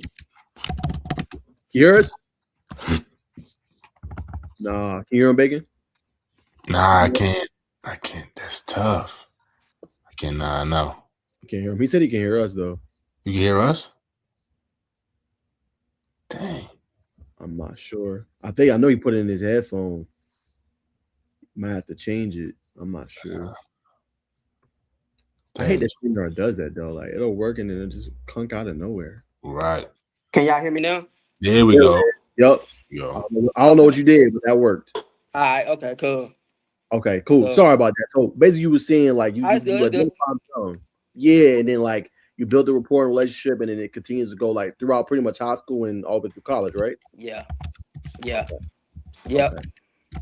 Gotcha. So I want to ask you, as I know you talked about resources, what do you feel like Tennessee football is missing? We talked about the quarterback, so you feel like running back positions next up. They finally putting in the things for the big boys. What do you feel like your state is missing? Whether it's media coverage, resources, what do you feel like is missing to kind of get it up there with maybe the Georgias, the Floridas, the Texas, the Alabamas, Mississippi? What do you think they're missing? I think it's the infrastructure for us, like the programs, like the players.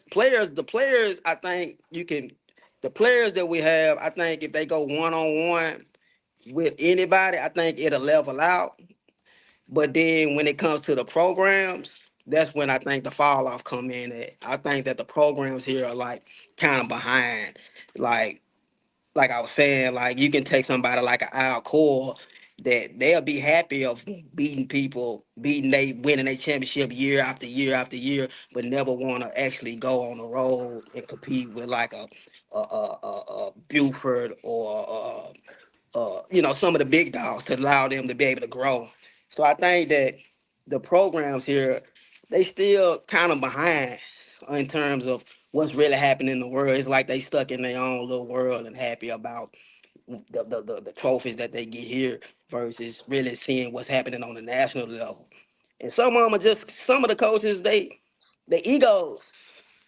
Um, they don't want to get that. They don't want to get that belt, and it's okay to get that belt. At least you know. Hey, at least you know what you. At least you know where you need to where you stand at, and you can fix it because you might think Tennessee ball is that until you go across the interstate and see some Georgia ball. You might get belt, but guess what? You're gonna learn from it and see that hey, we need to learn how to fix this and correct this because we thought this with that, and that's how it can grow. But if you stuck on, hey, we won it 20 years in a row at the lowest at one of the low classes, and that's cool. But are you gonna hit the road? And that's not no shade to nobody else. Like any other programs that's been winning it multiple times, they'll rather continue to win it year by year and then continue to do that, but won't put it on a national, won't take that step to go into that national level and play like a Thompson, Buford, and some of the other teams, St. Thomas. some of the big dogs, so they can learn. And, they might win, but, just need to see where you at so you can grow. Period. Do you feel like some of the only teams is, like you said, to your point, Baylor? We see they always obviously schedule kind of that out of state opponent. McCallie does it pretty often. They'll play a Buford or a Grayson from time to time. I don't know. There's others. You could probably tell me better than I could. But do you feel like those are the programs that are setting the kind of the table a little bit? Yeah, they are. They are to a certain extent. Uh I think they know how to pick. Some of them know how to pick their poison. Uh, like they'll do it, but they might play a 3A Georgia team, and when we looking at it, we think it's big to us here locally. They think that's big, but it ain't big until you play one of the big dogs. So they'll do it, but seeing what I see now, I know that you do it to a certain line, and now that I see the national look, you ain't doing it to the big dogs in Georgia. Like you'll pick an Alabama team or a Georgia team, but you might pick their lowest class or something. And our class might be the highest class, so you might pick a lower class Georgia team and beat them.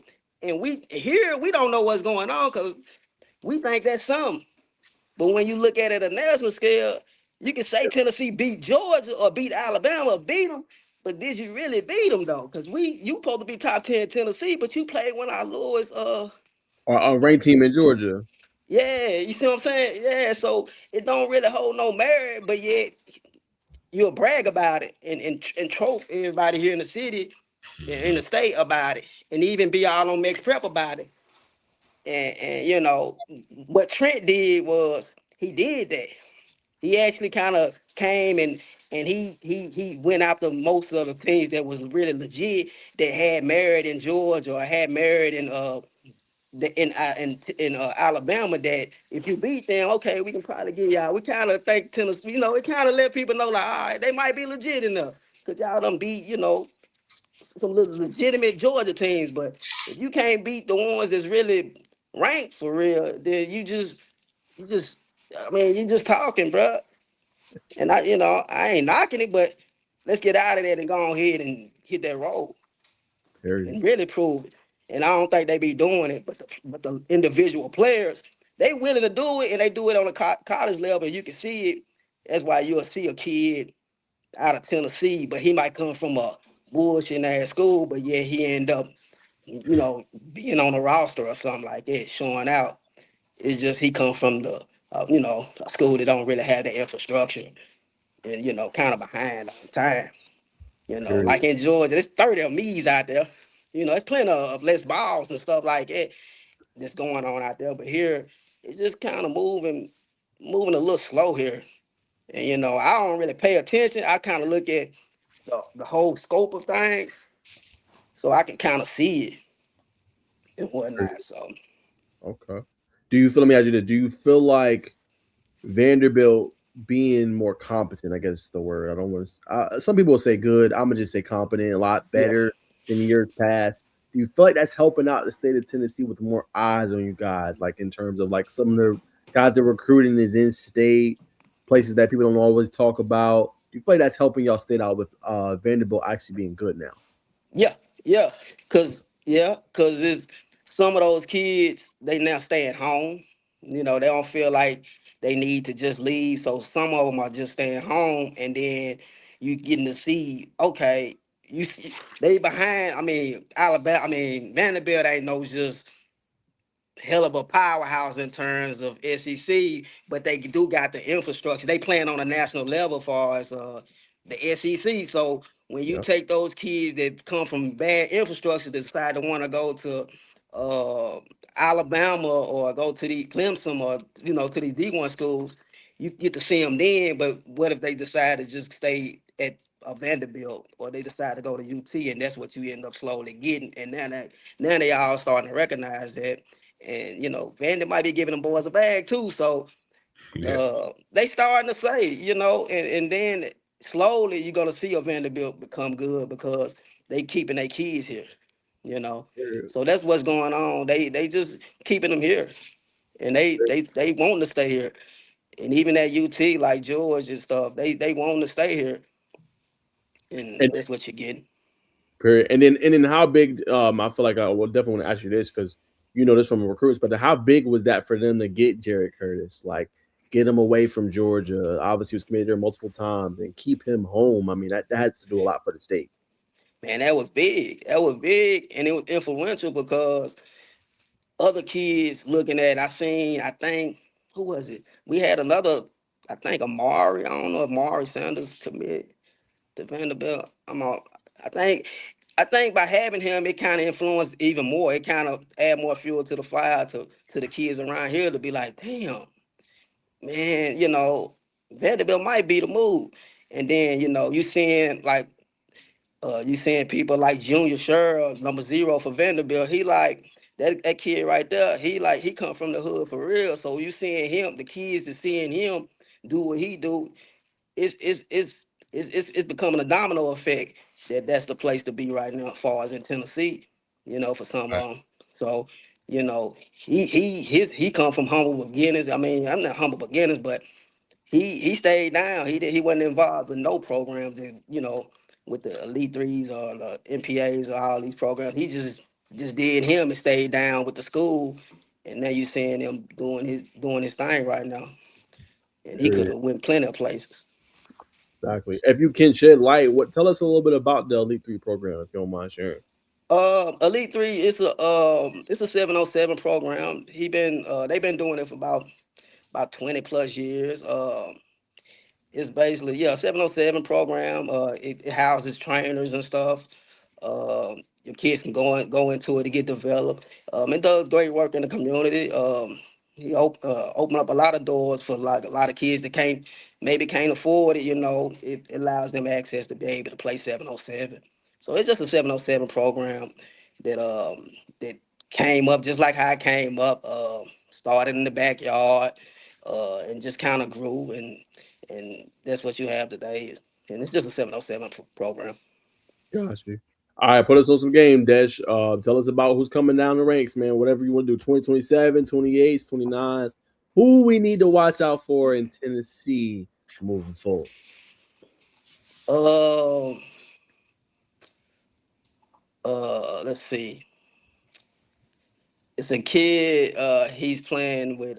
He's a running back right now. Um, he plays for Knoxville Catholic. He's a freshman right now. He started as a freshman. I just posted him to even like my last post. His name Cruz. He legit. He actually played down in. He played for Rare Breed in Atlanta. Um, he played with them, so he legit. He just a baby right now, so you know he a freshman, but he gonna be this sophomore year. He gonna be something to look out for because he already was starting as a freshman, but this year, well, this upcoming year, this coming up this season, you're gonna be hearing a lot about him, and that's the class of Nah. 2029. Yeah, 2029. So he legit.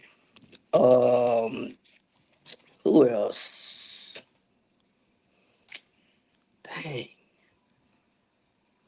Who else, man? It's some more, man. I just can't think right now. Man, um, man, I can't even think right now. But it's No, a couple of more, man. But I just can't think right now on no the top worries, of my man. head. I know that'll But come back yeah. to you. Let me go this direction, man. I want to ask you about what advice, man, you give a creative similar in your situation. Let's say he's from Mississippi and he's trying to create a platform for athletes, get them more out there exposed, kind of how you did, Dash. What would you tell them in order to be successful? And then what do you think is the best way to, I guess you could say, monetize your platform? You know, is it through Instagram? Is it through TikTok? Is it through YouTube? Like, Yeah. how can you kind of get that platform on the map? You think? I think, man, first, I know people always say it, but man, start with a why. Like, have a purpose on what it is you're trying to do. Like, everything I'm doing it, but it also got a purpose, it, and a vision behind it. And it don't, it ain't nothing that's gonna happen overnight. But just always try to think 5 or 10 years down the line, whatever it is you're trying to do. And then far as monetizing, I suggest YouTube. I think YouTube is the big move that everybody should have a platform on YouTube because I mean, that's the new TV. That's the new cable.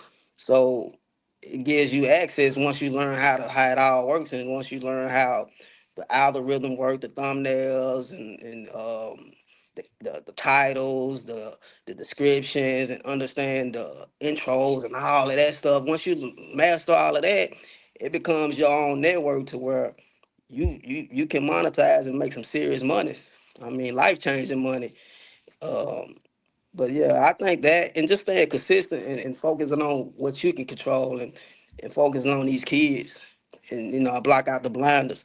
Because if you truly like what you do, man, just focus on them because you're gonna get discouraged. You're gonna see people getting a lot of likes. You're gonna see people getting access to things that you can't get to. Very But true. if you're on a mission and you got a vision on what you're trying to do or what you're trying to see for what your platform is, just lock in on that and it's gonna happen. And that's kind of what I do. That's what keeps me grounded and not distracted because I can easily go and work for the Titans, but I think my vision is way bigger than Titans. I'm not trying to work for the Titans unless they want to hire Let's Ball, but not me as a photographer. You know what I mean? Like that's kind of the different things. So that's kind of what I'm on, and I suggest people. If you're gonna do it, especially if you're trying to build a platform, you just got to stay down and try to do the right thing. As far as not, getting kids exposure or showcasing the real people, you know. And I think if you stay on that path, you'll be able to take over and have a message, you know, whatever message that may be. Have some kind of message to whatever it is you're doing. I think a lot of people do this stuff. They don't really have no message. Like my message is embrace the process. You know, Nike sell greatness, so I sell the process as far as, you know, locking in and showing the process. And I really do that. Yeah, that's why I record the little kids, because I want to show people the process. So when you start to see him as a butterfly, you know, you can see it, because everybody like the butterfly, but they don't really like the caterpillar, you know. So that's kind of my whole thing. And it's just messaging. That's all I've been doing. And if any content creator doing this, if you come with a message and whatever it is behind your brand or whatever it is you're doing, I think that's gonna sell more than just whatever it is you're trying to do, because they'll buy into the messaging. And they'll, you know, it'll take a while, but like I said, if you lock in for 5 or 10 years, I think later down the line, everything will start to fruition. You'll start to beat the battles or the whatever it is that you're trying to do overtimes, because that's the piece that I feel like a lot of them are missing is the messaging, you know. And that's kind of my advice. YouTube is the key. Lock in on YouTube, man. Like everybody, lock in on YouTube. It's so much opportunity for people that I can sit right here and tell y'all, and y'all can tell me. But YouTube is the move. If you can master the long form content, Hmm. everything else gonna fall into play, because long form is hard. Hmm. So it's tough, but it's well worth it. Um, it's hard. I've been trying to figure it out for years. I still ain't hit it. I got it because of organic, you know. But far as nationally, like tapping into that national market, that's a whole nother strategy that I'm close to it. So I think that once you tap into it and figure it out, yeah, I think the sky's the limit versus the short form. It's cool, but it ain't monetizable. I mean, you Gotta ain't get really, money views. yeah, you ain't really making nothing far as to be able to sustain yourself. You can go viral, but all those people, they might not. It's only for that one clip, so it ain't really real. You know, it's like it's like a spark to a flame. You know, but if you ain't got the flame, that spark gonna go away. So it's just short form, man. It's good, but all I do is just funnel them back to my YouTube, because I know it's a greater network. I can take if I once I build it up and get it going, I can take little Johnny or anybody and put them on that network where it's now being posted to millions of people, you know, and that one kid can just pop Right. stuff. So yeah, YouTube, yeah, monetization, yeah, that's the moves, man. Shoot, I can post 100 clips, and yeah, I might get $1 for it, but that's $100, you know. Uh, or I can get $10 off of one short and post 100 on them. That's like a band within a month. Right. You know, so you know what I'm saying. So I'm flooding it. You know, I can flood it with YouTube, the same Instagram IG clips. I can flood it with shorts all day, and that don't take no time, because I've been doing it. Like I can chop up, record one whole game, short form, and chop it up to however much money I decide I want to make. If I want to make 1,000 and I'm getting paid $2 off of it, then you know I'm gonna chop up how many clips I need to be able to get that amount, and it's still growing with my organic audience. And Right. then and that's kind of what I've been building off of. That's why I ain't really left the city yet, really, just because my organic audience is so strong that I don't really have to leave. I can leave it, but the organic audience is just it's so strong that I'd rather have a solid organic artist than a going viral. And then I Mm-hmm. got Mississippi, I got Alabama, but they really don't really. It's not really. You might like you might have 100,000 followers, and I might got 30,000, but they all focused. You know, like they all locked in, and they all subject to what I'm the messaging that I'm putting on them or telling them, and that all can be, channeled into your YouTube channel to ultimately, help you be able to grow or So support yourself. So yeah, YouTube is the move. I suggest everybody do that, whether you're an athlete or anything. Even the athletes doing it now. Yeah. Facts. Athletes doing it now.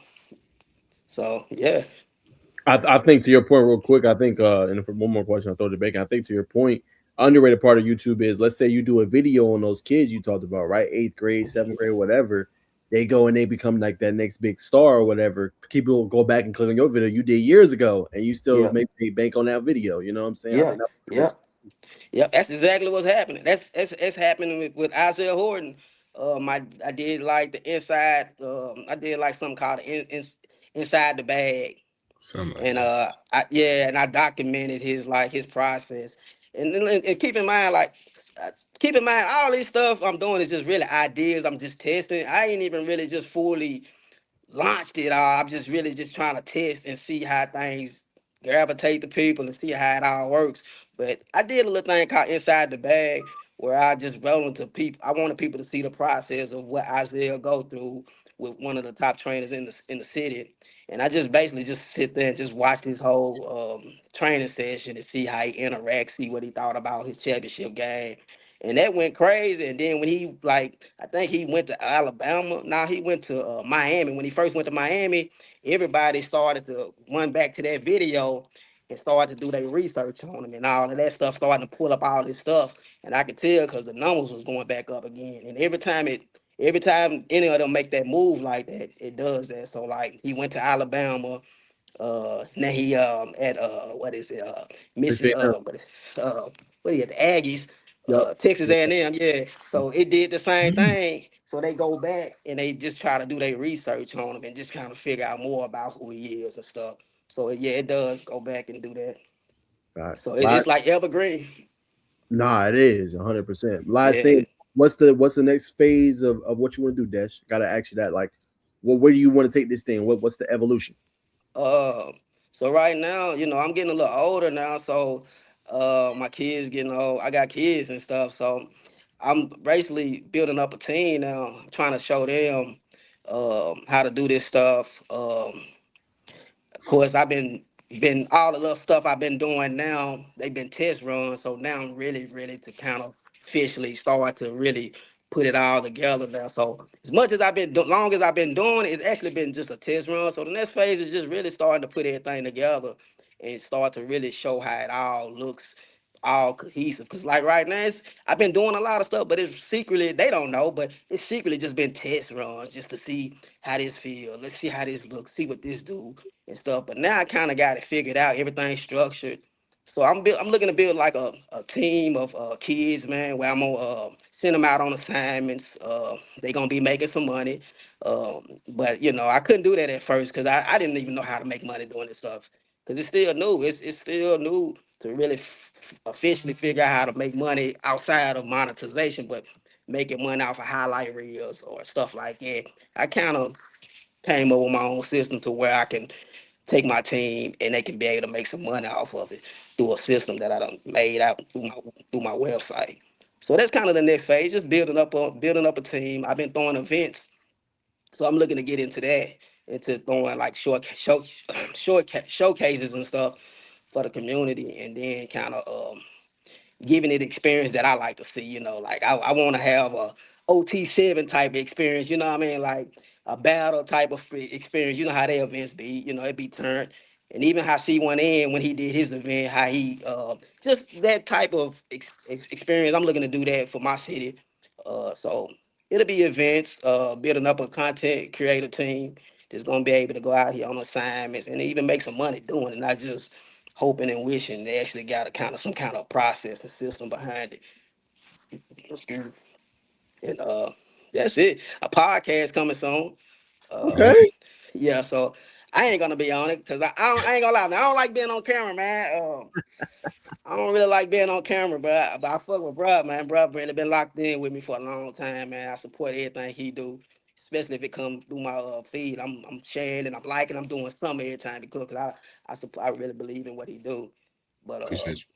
so yeah, I got a podcast coming. I ain't gonna be on it, but I got a guy that his name Sean. He gonna be like pretty much the face of Les Ball. You'll start seeing him come around a lot. Oh, So he gonna be like like a overtime Larry, Mm. like a destroying or AJTV. So Yeah. he'll be something like that, but he got his own personality. He funny. He'll be kind of going around and taking all the flat. I'm just throwing it on him because I don't really. I just like to be laid back, man. Do my job and get the hell out of there. I don't really. I ain't no celebrity or no. I don't like that stuff. I mean, it's cool, but I just want to be laid back and chill, man. Chill for real. So he'll be kind of the guy that everybody will be surrounding on, and he pretty much will be like AJTV. He'll be coming to the games. He'll be basically commentating and doing everything that I wish I could have the nuts to do. He'll be doing all that. So I'll be just giving him my ideas, and he gonna turn it up like a whole nother level on some hood shit, but like on some it's gonna be toned down, but it's gonna be funny as hell. Like, cause I come from the hood for real, so it's gonna be a little bit of that, but it's just gonna be on another level. So that's what I'm sorry. So it'll be something like that. So we got a podcast called Let's Talk Ball. Mm. That's that we record and we working on. He'll be the host of it. He'll be going around interviewing some of the athletes, some of the leaders here, some of the coaches, touching on some of the stuff that you was talking about, and just kind of seeing what their perspectives are on what's going on in the community in this, and through that podcast, maybe we can solve something instead of just whining about it, complaining about it. Maybe we can bring up topics, and then through the comment section, we can see a collective of people on what their ideas are instead of just assuming. We can have a conversation through the comments and even through that podcast to solve some real issues, not just trying to go viral all the time. We really trying to solve some shit because it'll be used as a tool. That's basically what this podcast is. It's called Let's Talk Ball.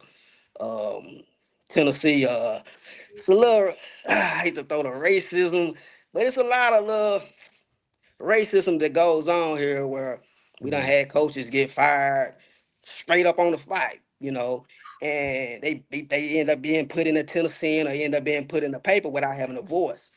Wow. So, if you got a community, if you a prominent coach and you end up getting fired, but then your community reads it in a Tennessee, that you really don't have a voice to really let people know What really how can you happened? what really happened. So you might have majority of your audience turning against you because they be like, he might be on some nigga.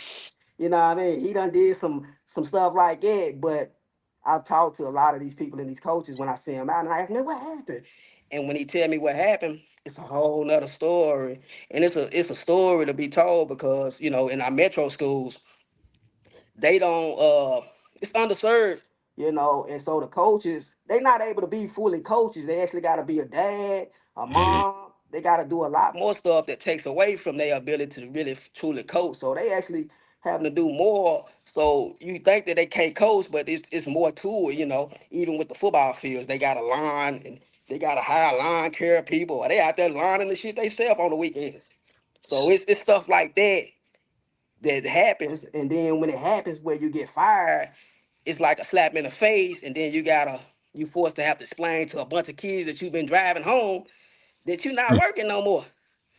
So I've heard coaches say that they got fired, but then they had to find somebody to place their own job, their own position. So What? like some of them, they might be teachers. So some of them like might be a head coach, but then he might be a teacher. So he might got fired from the coaching job, but he's still a teacher at the school.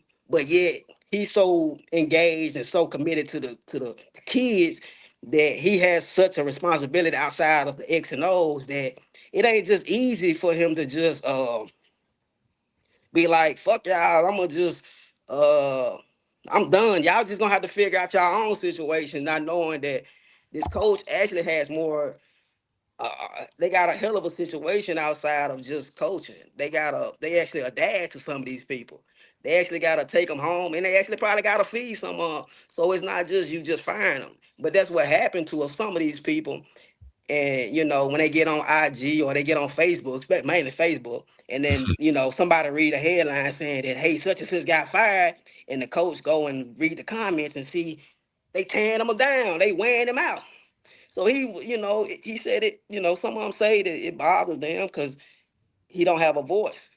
So I was like, hey man, one day I'm gonna create a podcast so that way, people in our community can hear your take on it. So that's kind of what this Let's Ball Talk is for us, the coach's perspective. It's talking about that, and then even talking about a perspective from the athlete, where it's let's ball athletes. Let's talk ball athletes. Let's talk ball coaches. Let's talk ball leadership. So I have each one of them on, and then we can kind of dive in some of the issues because I get tired of people talking about issues, but then they don't want to talk about the solution. And I ain't in the business of talking about the solution, because if you're really doing this, you ain't got time to, because you doing it. Mm-hmm. You see what I'm saying? Like, it's too many ideas and too many ways. It's so hard to try to it's so hard trying to figure out the solution that you ain't got time to be trying to talk about the problem. So that's kind of the narrative on what this podcast doing. So I don't know about nobody else's, but that's what we doing is trying to solve issues in the community, and even talking about, like you said, the lime and like some of the stuff that the development here. So you know, That don't get talked it's, about. yeah, it don't get talked about. And some parents, they don't be knowing. Some of them go down the wrong path. You might have a prominent kid that might be legit, but he might end up getting handled by some people that's really just looking out for themselves that might send them on a wrong path. Mm-hmm.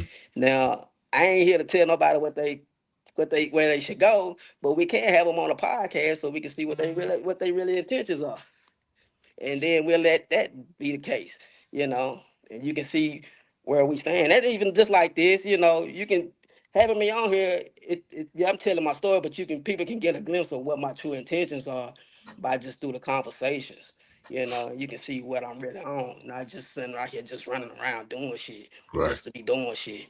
And that's why I like, man, I appreciate you, bro, for even just having me on, because it kind of No doubt. I Appreciate ain't it. really used to being on there, but I get on there for him because maybe to pull something out of me to kind of let people see what's going on with what I'm doing and see the separation. Because even with me here in Tennessee, everybody don't like what I do. Right. They don't like, here. If it's a prominent star player, well, it ain't prominent, but if it's a kid that's popular that he feel like they need him, this the guy that you should be promoting. You don't need to promote nobody else. If I break outside, if some people feel like you shouldn't break outside of that mold. So if a kid is underdog, that come from the slum, show up the kid that everybody feel like he's supposed to be in that one, I'm gonna show it if it's on tape. Like if I'm at that game and I see that this kid is low key been dogging, I'm gonna show what I see. But some people don't like that because he's been handled by a certain program or handled by certain people, that it, Right. it becomes an issue of me showing that. So it becomes a political thing, or access thing, you know what I mean? So I Hey, can't stop. it is.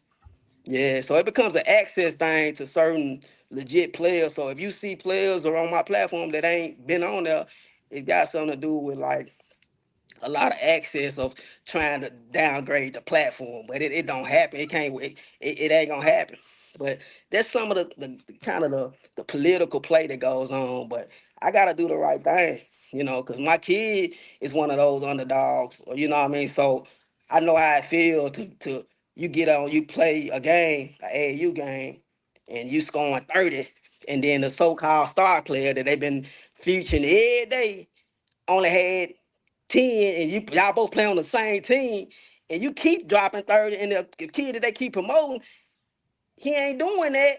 And I come out there, if they got their own content creator, so they'll have them out there recording that particular player. And somebody tell me, hey, Desh, come to my game. Kid hit me, please, man, I want you to see this. So that's what kind of DMs I get, and I be like, all right, I'm popping out. And I look and do my research. I'm like, damn, bro, you showed 30? I thought such and such was someone. Because I'm getting propagandized too, because that's who they want me to see. So when I'm seeing, I'm like, I do legit. But when somebody, a kid hit me up and be like, hey, bro, you should see me. I'm dropping 30. I play for the same team. I said, damn, you do? Let me see some highlights of you. Maybe mama can't afford it. Mama can't afford it, or she don't value content like it to Right. really know that the benefit of how this stuff work, and how it also can mess up their psyche, make them feel discouraged, make them believe that what they saying is what it is, until somebody like me show up and I give them a whole goddamn mixtape and show them the whole shit. And then, you see what I'm saying? It changes their whole way of thinking, and it gets them out of that hole that they may have been sunk in because of the situation they're in. So a lot of them might be in a situation that seem good, but then they been turned to cheerleaders and shit. And they ain't, if you legit, you don't need to be no motherfucking cheerleader. You need to be out here, showcasing yourself, or move to another program, Yeah. that's gonna treat you how you deserve to be treated, even though it might not be as good as the program you at. So that's kind of the stuff that I'm dealing with.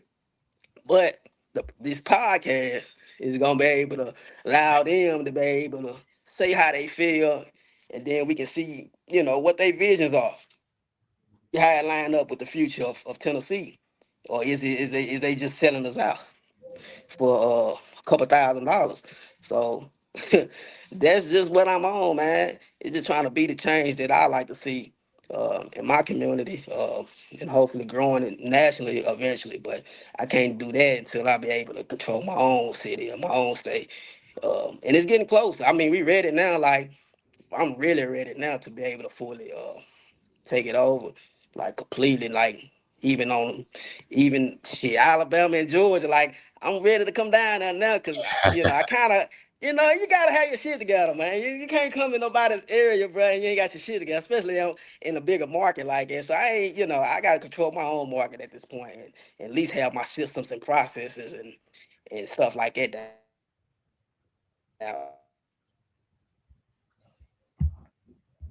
Ah,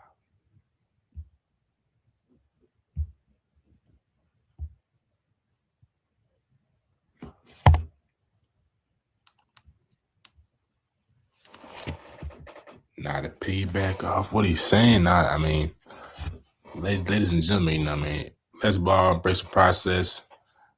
You froze, Naj?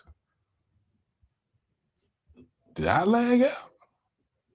That's crazy. Anyway, if whoever is lagged out, if I'm lagged out, they lagged out, whatever it is, man, Bacon Network is a platform we tell stories, man. And I think this is a prime example, man. Let's ball, keeping it real, man. Telling a story, what's going on in Tennessee.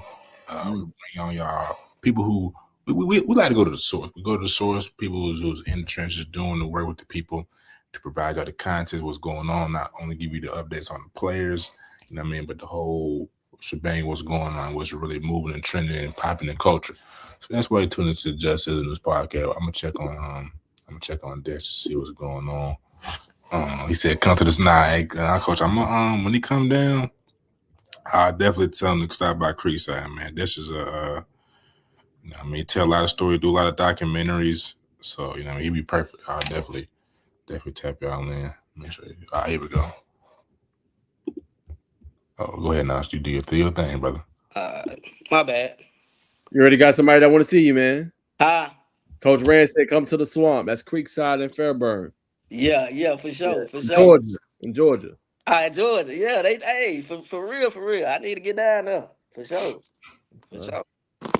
I know that Georgia ball different down there. It's different. That is definitely different at the swamp. Yeah, for sure.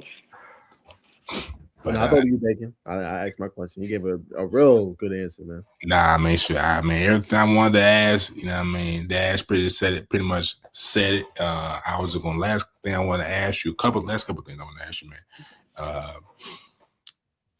I know you talked about the butterfly and embrace the process thing, but why did you, choose that logo? And I'm saying, why was that so impactful to you? If there's any more context you could provide about just the butterfly logo. Good question. So when I started Let's Ball, which it means let's build a living legacy. That's what Let's Ball means. Let's build a living legacy. When I started it, I started to think about actually a brand for real. I started to study like Nike. And I noticed that they had like a check, the swoop sign. So doing my research, I'm a little nerd, man. We Doing all my are. doing my research, I realized that I need a symbol. I needed a symbol that's gonna represent what I believe in. And I started thinking real hard, and then I found out that Nike they sell they sell greatness, they sell like elite, so they whole brand message is all about elite. So I was like, okay, my brand message is, since they want to show all the greatness of people, I want to be able to, when it finally, I want to be able to compete with a Nike. So if I'm gonna do it, I'm gonna show what they scared to show because they too big to show it. So I wanted to sell the process. So that was my thing starting off, was like, okay, Nike gonna only come to people when they doing great. They're gonna come get the hood athlete when he already became the butterfly. So I was like, okay, I'm gonna show them when they in the hood. I'm gonna show them when they in their lowest, and I'm gonna show the process. So I did research on something that was gonna kind of symbolize that, and it came up with a butterfly. And I started reading about the butterfly on its transformation, as it started off as a caterpillar, and then it transforms into something that everybody love to see, which is the butterfly. So I like, shit, that's gonna be my symbol right there, because I wanna show people the process.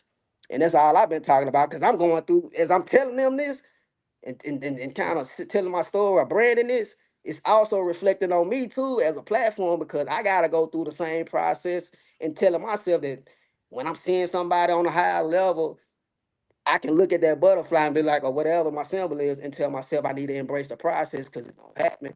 Just fall in love with that process. So I came up with the butterfly because of it's because of its process of transforming to a butterfly. You know, if you look at my logo, it's like a butterfly and it's a dot at the very bottom of it. Mm-hmm. So that dot, it symbolizes a caterpillar. So it's at the bottom of the butterfly. So, my thing is, everybody don't want to see the caterpillar. They love, nobody don't want to see the ugly little caterpillar, but the caterpillar eventually got to die off and go through its process to become a butterfly.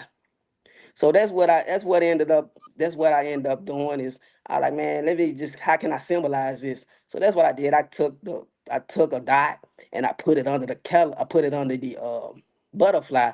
And that way, when people want to know something about it, I can just not just say it because it's cool, but I can tell you the meaning behind it, and it actually has a true meaning that reflects my audience and reflects you as a person. So when these kids wear it, especially the little bitty ones, it reflects y'all, dog, because it's y'all going through y'all process, and nobody don't want to see no damn caterpillar, but I do, you know. So that's what it is. So that's why it kind of reflects. It goes back to what I'm doing for real. I'm out here recording, even though I don't have to. Like, I'm probably one of the biggest content creators here in the state of Tennessee, but I still go out and record little kids that's 5 years old, and they be shocked. They be shocked as hell to see me, cause like in their eyes, they think I'm the battles and stuff. You know what I mean? So they be shocked as hell to see that I can come and record a 5-star, but yet show up on a Saturday morning and record a 5-year-old like he really a star. I'm running down there like they elite, like they really that. I still carry that. So, but not knowing that they really more important than the 5-star in my eyes, because that Mm-hmm. symbolizes my brand. So it's important for me to record them, and that's how I continue to grow. Is because even them, even on a larger scale with the state of Tennessee, I got my own money. I can easily go to Georgia or Alabama and record all the 5-star players and glaze and kind of cloud chase and blow the platform up for real, for real. I can blow it up nationally doing it that way. But Tennessee is a caterpillar to somebody like a Georgia. You see what I'm saying? So it all kind of stacks on each top of each other of different levels and different phases. So it just has so many meanings, and it goes along with my message. And like I said before, if you're gonna do this, have you a message that you can have, that you can sell, because people, you think they buying into your content or they buying into the message. For me, they buying into my message. It's not really just what I'm doing. It's really the message that I'm telling. And I ain't even spoke about it. It's just kind of how I'm showing it, and I'm gradually taking it step by step. And it's programming, you know. Mm. That's facts. It's programming, you know what I mean? They do us. I mean, media is a tool, and they do that to us on television. They can show, or the radios can play a sorry ass song, and you can hear it a million times before you know it.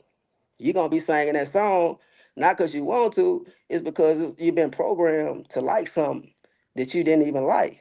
So consistency comes to play because every time, like even with mine, I can get on IG and I post let's ball the little flash pop on, but that's programming to let people know.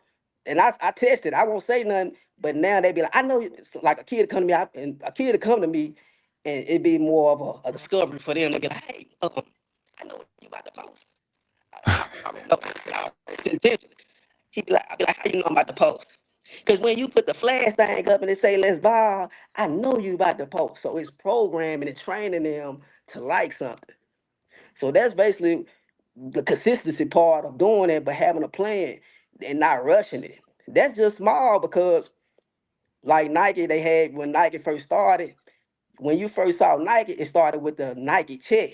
They didn't come with all these different designs. They didn't come with all this stuff. They had to get you to recognize the logo and they had to get you to recognize the symbol. And then once you program, you take that logo and you can make it small and put it on small size on the pants.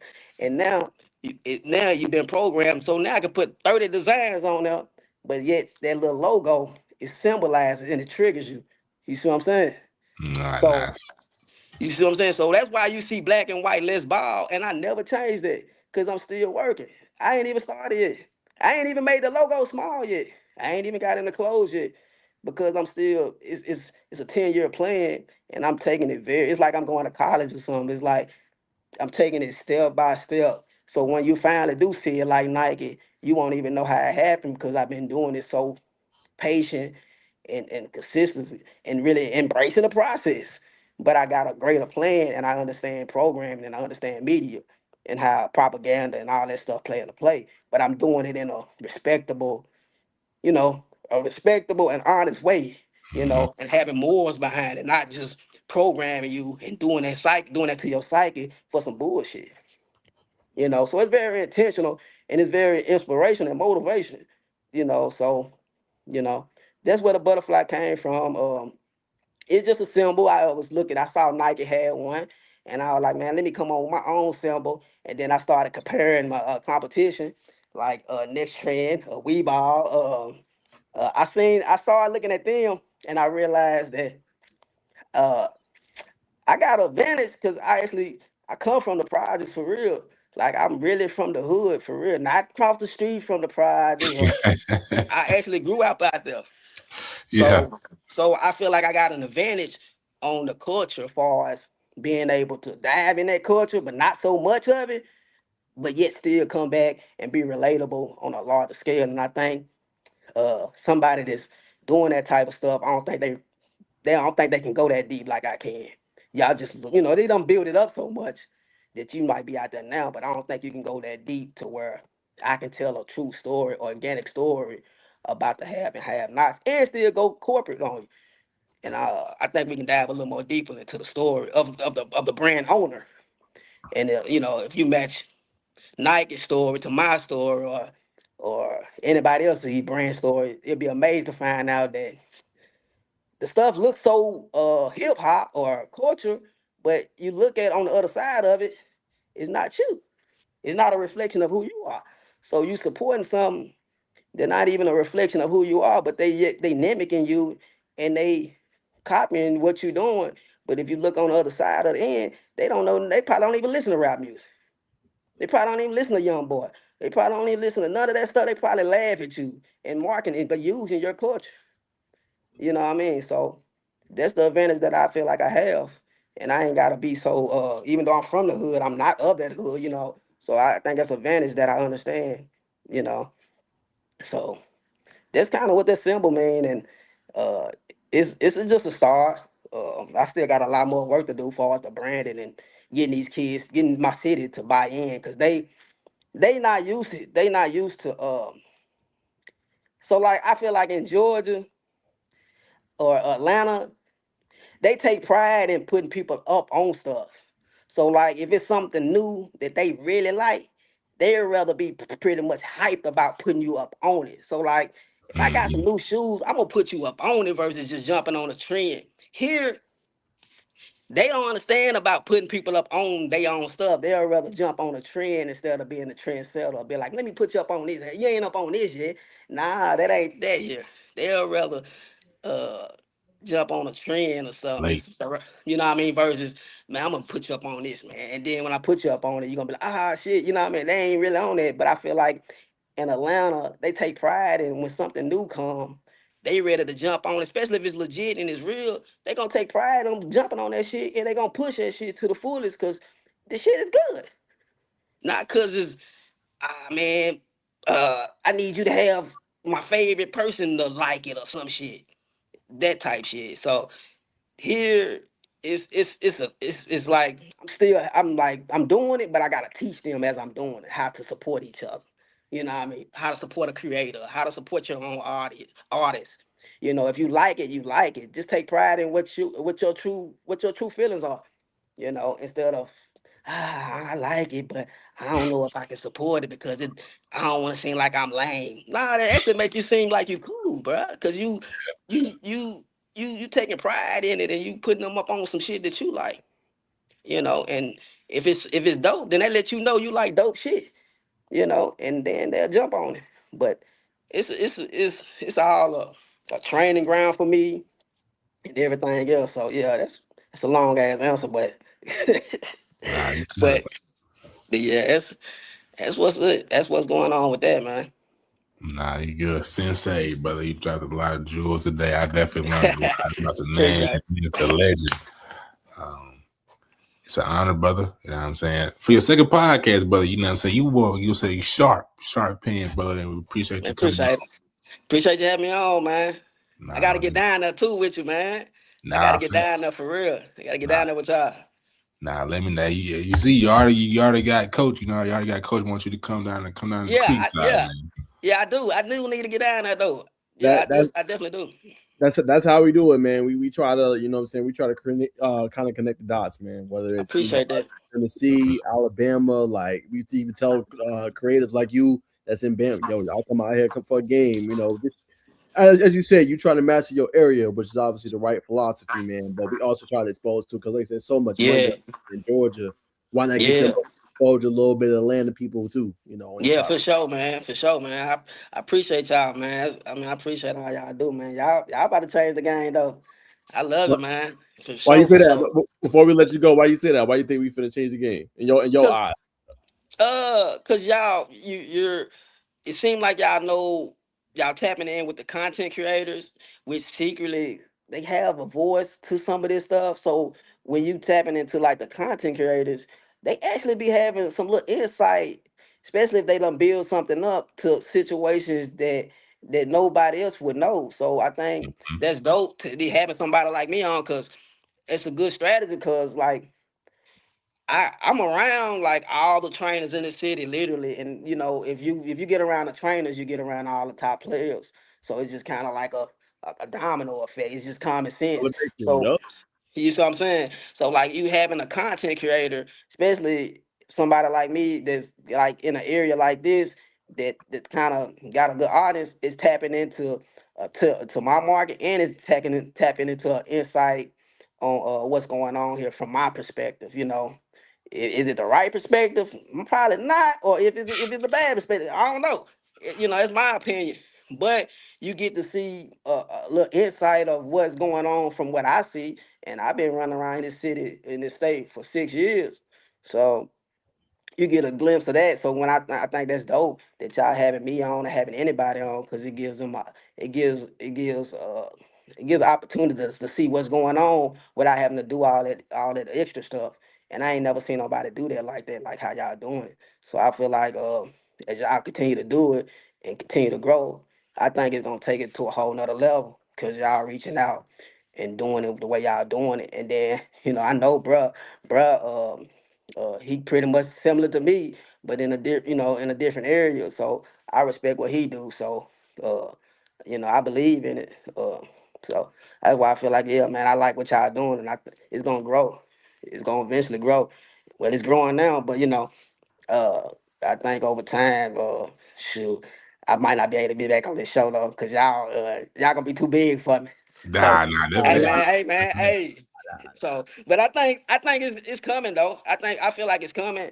Y'all done had multiple people on here just from different aspects, and ain't nobody doing that like that, So nah, brother. You always whether it's you or I'm saying your man out front, we always welcome on. We wear I wear extra large. When we did I yeah, think for sure, for Nas sure, was for sure, large for as sure. well. For yeah, sure, me for too. sure. For sure. I got you. I got you. I got you. I got you for sure. But let's ball sports, man.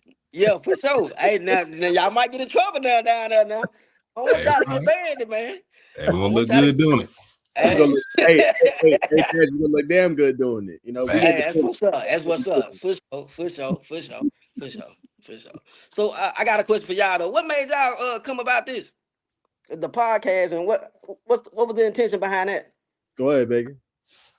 Man, to the motto of Bacon Network is to tell you the story. You know what I mean? What better way to do it than bring people on a platform? You know what I mean? To tell the actual story. Just another part to the brand.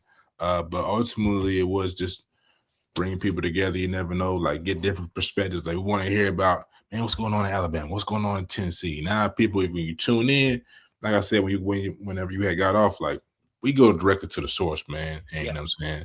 We get to bring you the culture side, mix it all together. That's what the people want to know, what the people want to hear. And I don't want to just have the, whitewash podcast. We want to get down to the real nitty Yeah, gritty, the real yeah, talk, and put it out for the people, you know what I mean? And also inspire, like, you get so many different perspectives. You came here, people who watching this gonna see this. They got information about Tennessee football. They learn about players. They learn about you. They got inspired. They learn really how to market and how to, yeah, layer it. So it's just a lot of, yeah. that's why, you know what I mean? That's dope. Yes, I'll sir. Okay. say, I'll say Yeah. from my perspective, man, I agree. Like we kind of started. So actually, I was with a company at one point.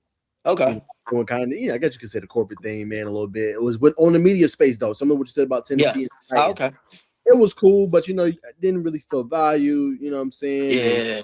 stuff go, man. So I decided to branch out. Me and him doing the pod. We had this show we was doing every Monday night. I mean, like you see, Coach Rance tuned in, and Yeah. people from all over Georgia just tuning into the show, talking about it, Yeah. taking clips from our show and putting it out. Yeah. Yeah. Like when we started to see it, and then in this off-season process, we like let's tell the stories of these creatives, not just creatives though. Media members. We've interviewed media members. Yeah. We've interviewed coaches, players, just telling their story in a unique way that nobody else is doing. And why we tapped in with creators because we feel like you said, y'all are undertapped. Y'all are underserved. The people don't tell y'all Yeah. stories. So a big one for Fact. us recently was Create with Dre. He's big here in Georgia, right? Yeah. Yeah. Same I as heard it. you. He just like you. He don't like the camera. He Yeah. don't like the camera. He Yeah. don't want to be Yeah. on it, nothing. And I think our platform is changing, just people Yeah. lives because y'all feel so comfortable. Like I feel like we literally unlocked you today. Like, Yeah, yeah, you you know what I'm did, saying? and that's what, You and can that's tell a story. crazy. Yeah, yeah, and that's dope, and that was dope about it. That you know, I wasn't like that, but you kind of the platform kind of opened me up to be able to express myself and, Right. and be able to say it from my perspective. Because, like you said, most of us kind of shy away from we like to record people, but we don't really like to be on camera. And being with y'all guys, it kind of open up and unlock that, like you said, and that's dope. That's dope shit. So Yeah, that's what we're trying to create, man. This is a platform, like so you can open up, be yourself, tell it authentically, like what Becky said. We're not trying to be whitewashed. Like, yeah, oh, I got to say this because I'm here. Be yourself. yeah. That's what we're trying to create. That's dope. That's dope. Yeah. I'm saying So, real quick, but yeah. I didn't want to ask for time's sake, but I can't let Nah, you you off the good. You good. show You good. I'm without chilling. asking you, man. I gotta have the backstory to the Brandon Miller workout, man. The Brandon Miller workout. Somebody that went on Yeah, YouTube. yeah, man. I Man, watched that thing like about twice, maybe 2 3 times. yeah, man. So man, so Brandon Miller, man, that's my dude, man. He a real one, man. Like, so that wasn't supposed to happen. I wasn't. Remember, I told you some people, not Brandon Miller, but some people that don't be want me to be around. But Brandon Miller fuck with me. So I originally had somebody hired me to come out there to the workout, and he was on the other court. and I was recording him. I seen him down there, but I couldn't really holler him because I'm doing my job. Brandon came to me and hollered at me and told me, "Hey, bro, uh, fuck with me," and I did. And I went down there. They was looking all mad and shit. So that's how that happened. And I was like, "Oh yeah, they know I'm here. I'm here." Y'all to be on some ego shit, but I gotta be that way because I know, So I'm like, yeah, I'm for the kill this shit. And he had me come down there on the other end after I finished my little session with them because we was all at Brentwood Academy. I Mm. wasn't never there for him. I actually left Lipscomb. Yeah, I left Lipscomb, and the trainer hollered at me and asked me could I could I record one of his kids at BA. So I went and followed them out there and went to BA and recorded him. We was already there, and then Brandon Miller walked in. I seen him. I hollered at him, but he was on the other. I couldn't really talk to him, so he was on the other end, and he ended up coming back and hollering at me. And then I just went back down on that other end and did my thing and shit. And I that was that. And I think because of the platform I got and the artists I got, it was able to do numbers. And I, that's the part that I kind of like have issues with when it comes to my city is that, once the kids, become who they become, I need for them to be on this platform because it allows it to grow to another level because they going to another level. But if you don't continue to support the platform when you become him, then it kind of stagnates the Mhm. it don't stop it, but it just slows it down from the growth of allowing it to speed it up faster. So I think some people know that, so they try to stop it from happening. You know what I mean? But I got such a relationship with Brandon doing what I was doing when he was in a freshman, when nobody didn't know he was a 5-star and all of that. That's kind of how the relationship starts. It just, people come in and the political gang come in and they'll put these little bugs in his ear. But, him being him, I say he's a real one because Brandon got his own opinion. He got his own mind and he gonna go by what he see and what my works are. So he never let that discourage him. Even to this day, he sees some stuff. Who is this little kid? He'll hit me up. Hey, who is that? Or he'll always DM. He ain't never just been like on some superstar, ego driven or talk to my agent type shit. You know what I mean? He's still that, and he still value what I do, even though I ain't at a level to really fully help him at any. No, man, I can't really help him at that level right now at this point. But he Right. still value what I do, and that's why I say he a real one because I done deal with a lot of folks and they'll flip. They'll flip. They'll flip like I've been using them this whole time since they was 6. Like and they handlers here, they'll have them believe that shit. They'll have them believe that shit. And I can tell because I've been watching you since you was 6 and now you like against me now. Like you think I'm using you and shit. Like, nigga, what the fuck? Nigga, I was right here when you were 5. So, I stayed the same. So, so yeah, it was by accident, and it ended up doing some numbers on there, and I knew it would because I kind of got a somewhat of the ideal of the YouTube, and I think they Mhm. know it. And if I get a couple more situations like it, I think it'll take over the nation. Which if it goes viral and I continue to get those type of numbers, I think it'll unlock the whole state of Tennessee just off that platform alone. You know what I mean? Because of because of the network of YouTube. And I think they understand that, so some of them try to do that type shit, and that's cool. So it's all good. So it happened by accident, no cap. I knew it. I had to get it, brother. Yeah, yeah, Nah, yeah, for yeah, sure. yeah, Nah, yeah. for those who don't know, this is Brandon Miller of the Charlotte Hornets, man. Alabama all the way up, man. Superstar killing the game with him and LaMelo, man. So, brother, again, appreciate you gracing For your sure. presence on the Justice and News podcast. Hopefully we can have you on again. We'll see. But if this is the only one, what I'm saying, definitely came in and did it in an epic way. So we All appreciate right, appreciate it. you. Nah, All right, that, man. Man, yes, y'all sir. stay up. I Yes, see sir. y'all. All right, man. There it is, man. Desh2t, man. And look, y'all go support his YouTube platform, man. I'm gonna go ahead and pull it up here in a second. And we're gonna get up out of here, man. It's 10 o'clock and we got work tomorrow. So Yes, sir. But didn't get to hit the topics, but I feel like the guests we had on, man, I think they gave there was a lot to chew on today. a lot of clips, a lot of information. Hope everybody enjoyed the show. And everybody who will watch this, man, if you ain't already done it, like, comment, subscribe, and hype the video, man. Hype the video, man. So whether it's on Bacon Network or Najee Wilkins, Najeh, Wilkins like Dominique, because that's his family. That's why we on the way up. but nah, like, comment, subscribe, man. As Nas pulls up Les Balls page. Yes, sir. Here it is right here. Like I say, showcases it all. You don't just do football. Obviously, that was a training session did 2 years ago. Brandon Miller, as y'all can see, went pretty good, man. Nearly 56,000 views, long form content, 6 minutes. Obviously on his page. But yeah, like I said, I mean, he does it all. Tennessee Middle School Showcase game, best middle school team in Tennessee, makes a statement. You know what I'm saying? Hoops, low league hoops. There is Garland Youth League. I mean, whatever you want to think of, man, he's doing state championship, all that good stuff. Sevier County. They got the quarterback Cooper Newman, who's pretty good. I mean, he does it all, man. So y'all boys go support, show him some love, man. But that's gonna do it for today's show. We're gonna wrap it up because, like I said, we got work tomorrow. Appreciate everybody tuning in, man. And again, if you want to be featured, y'all hit us in the DM. We will catch you guys in the next one. Enjoy the rest of your week, and we'll see you guys on Thursday. Peace. Peace.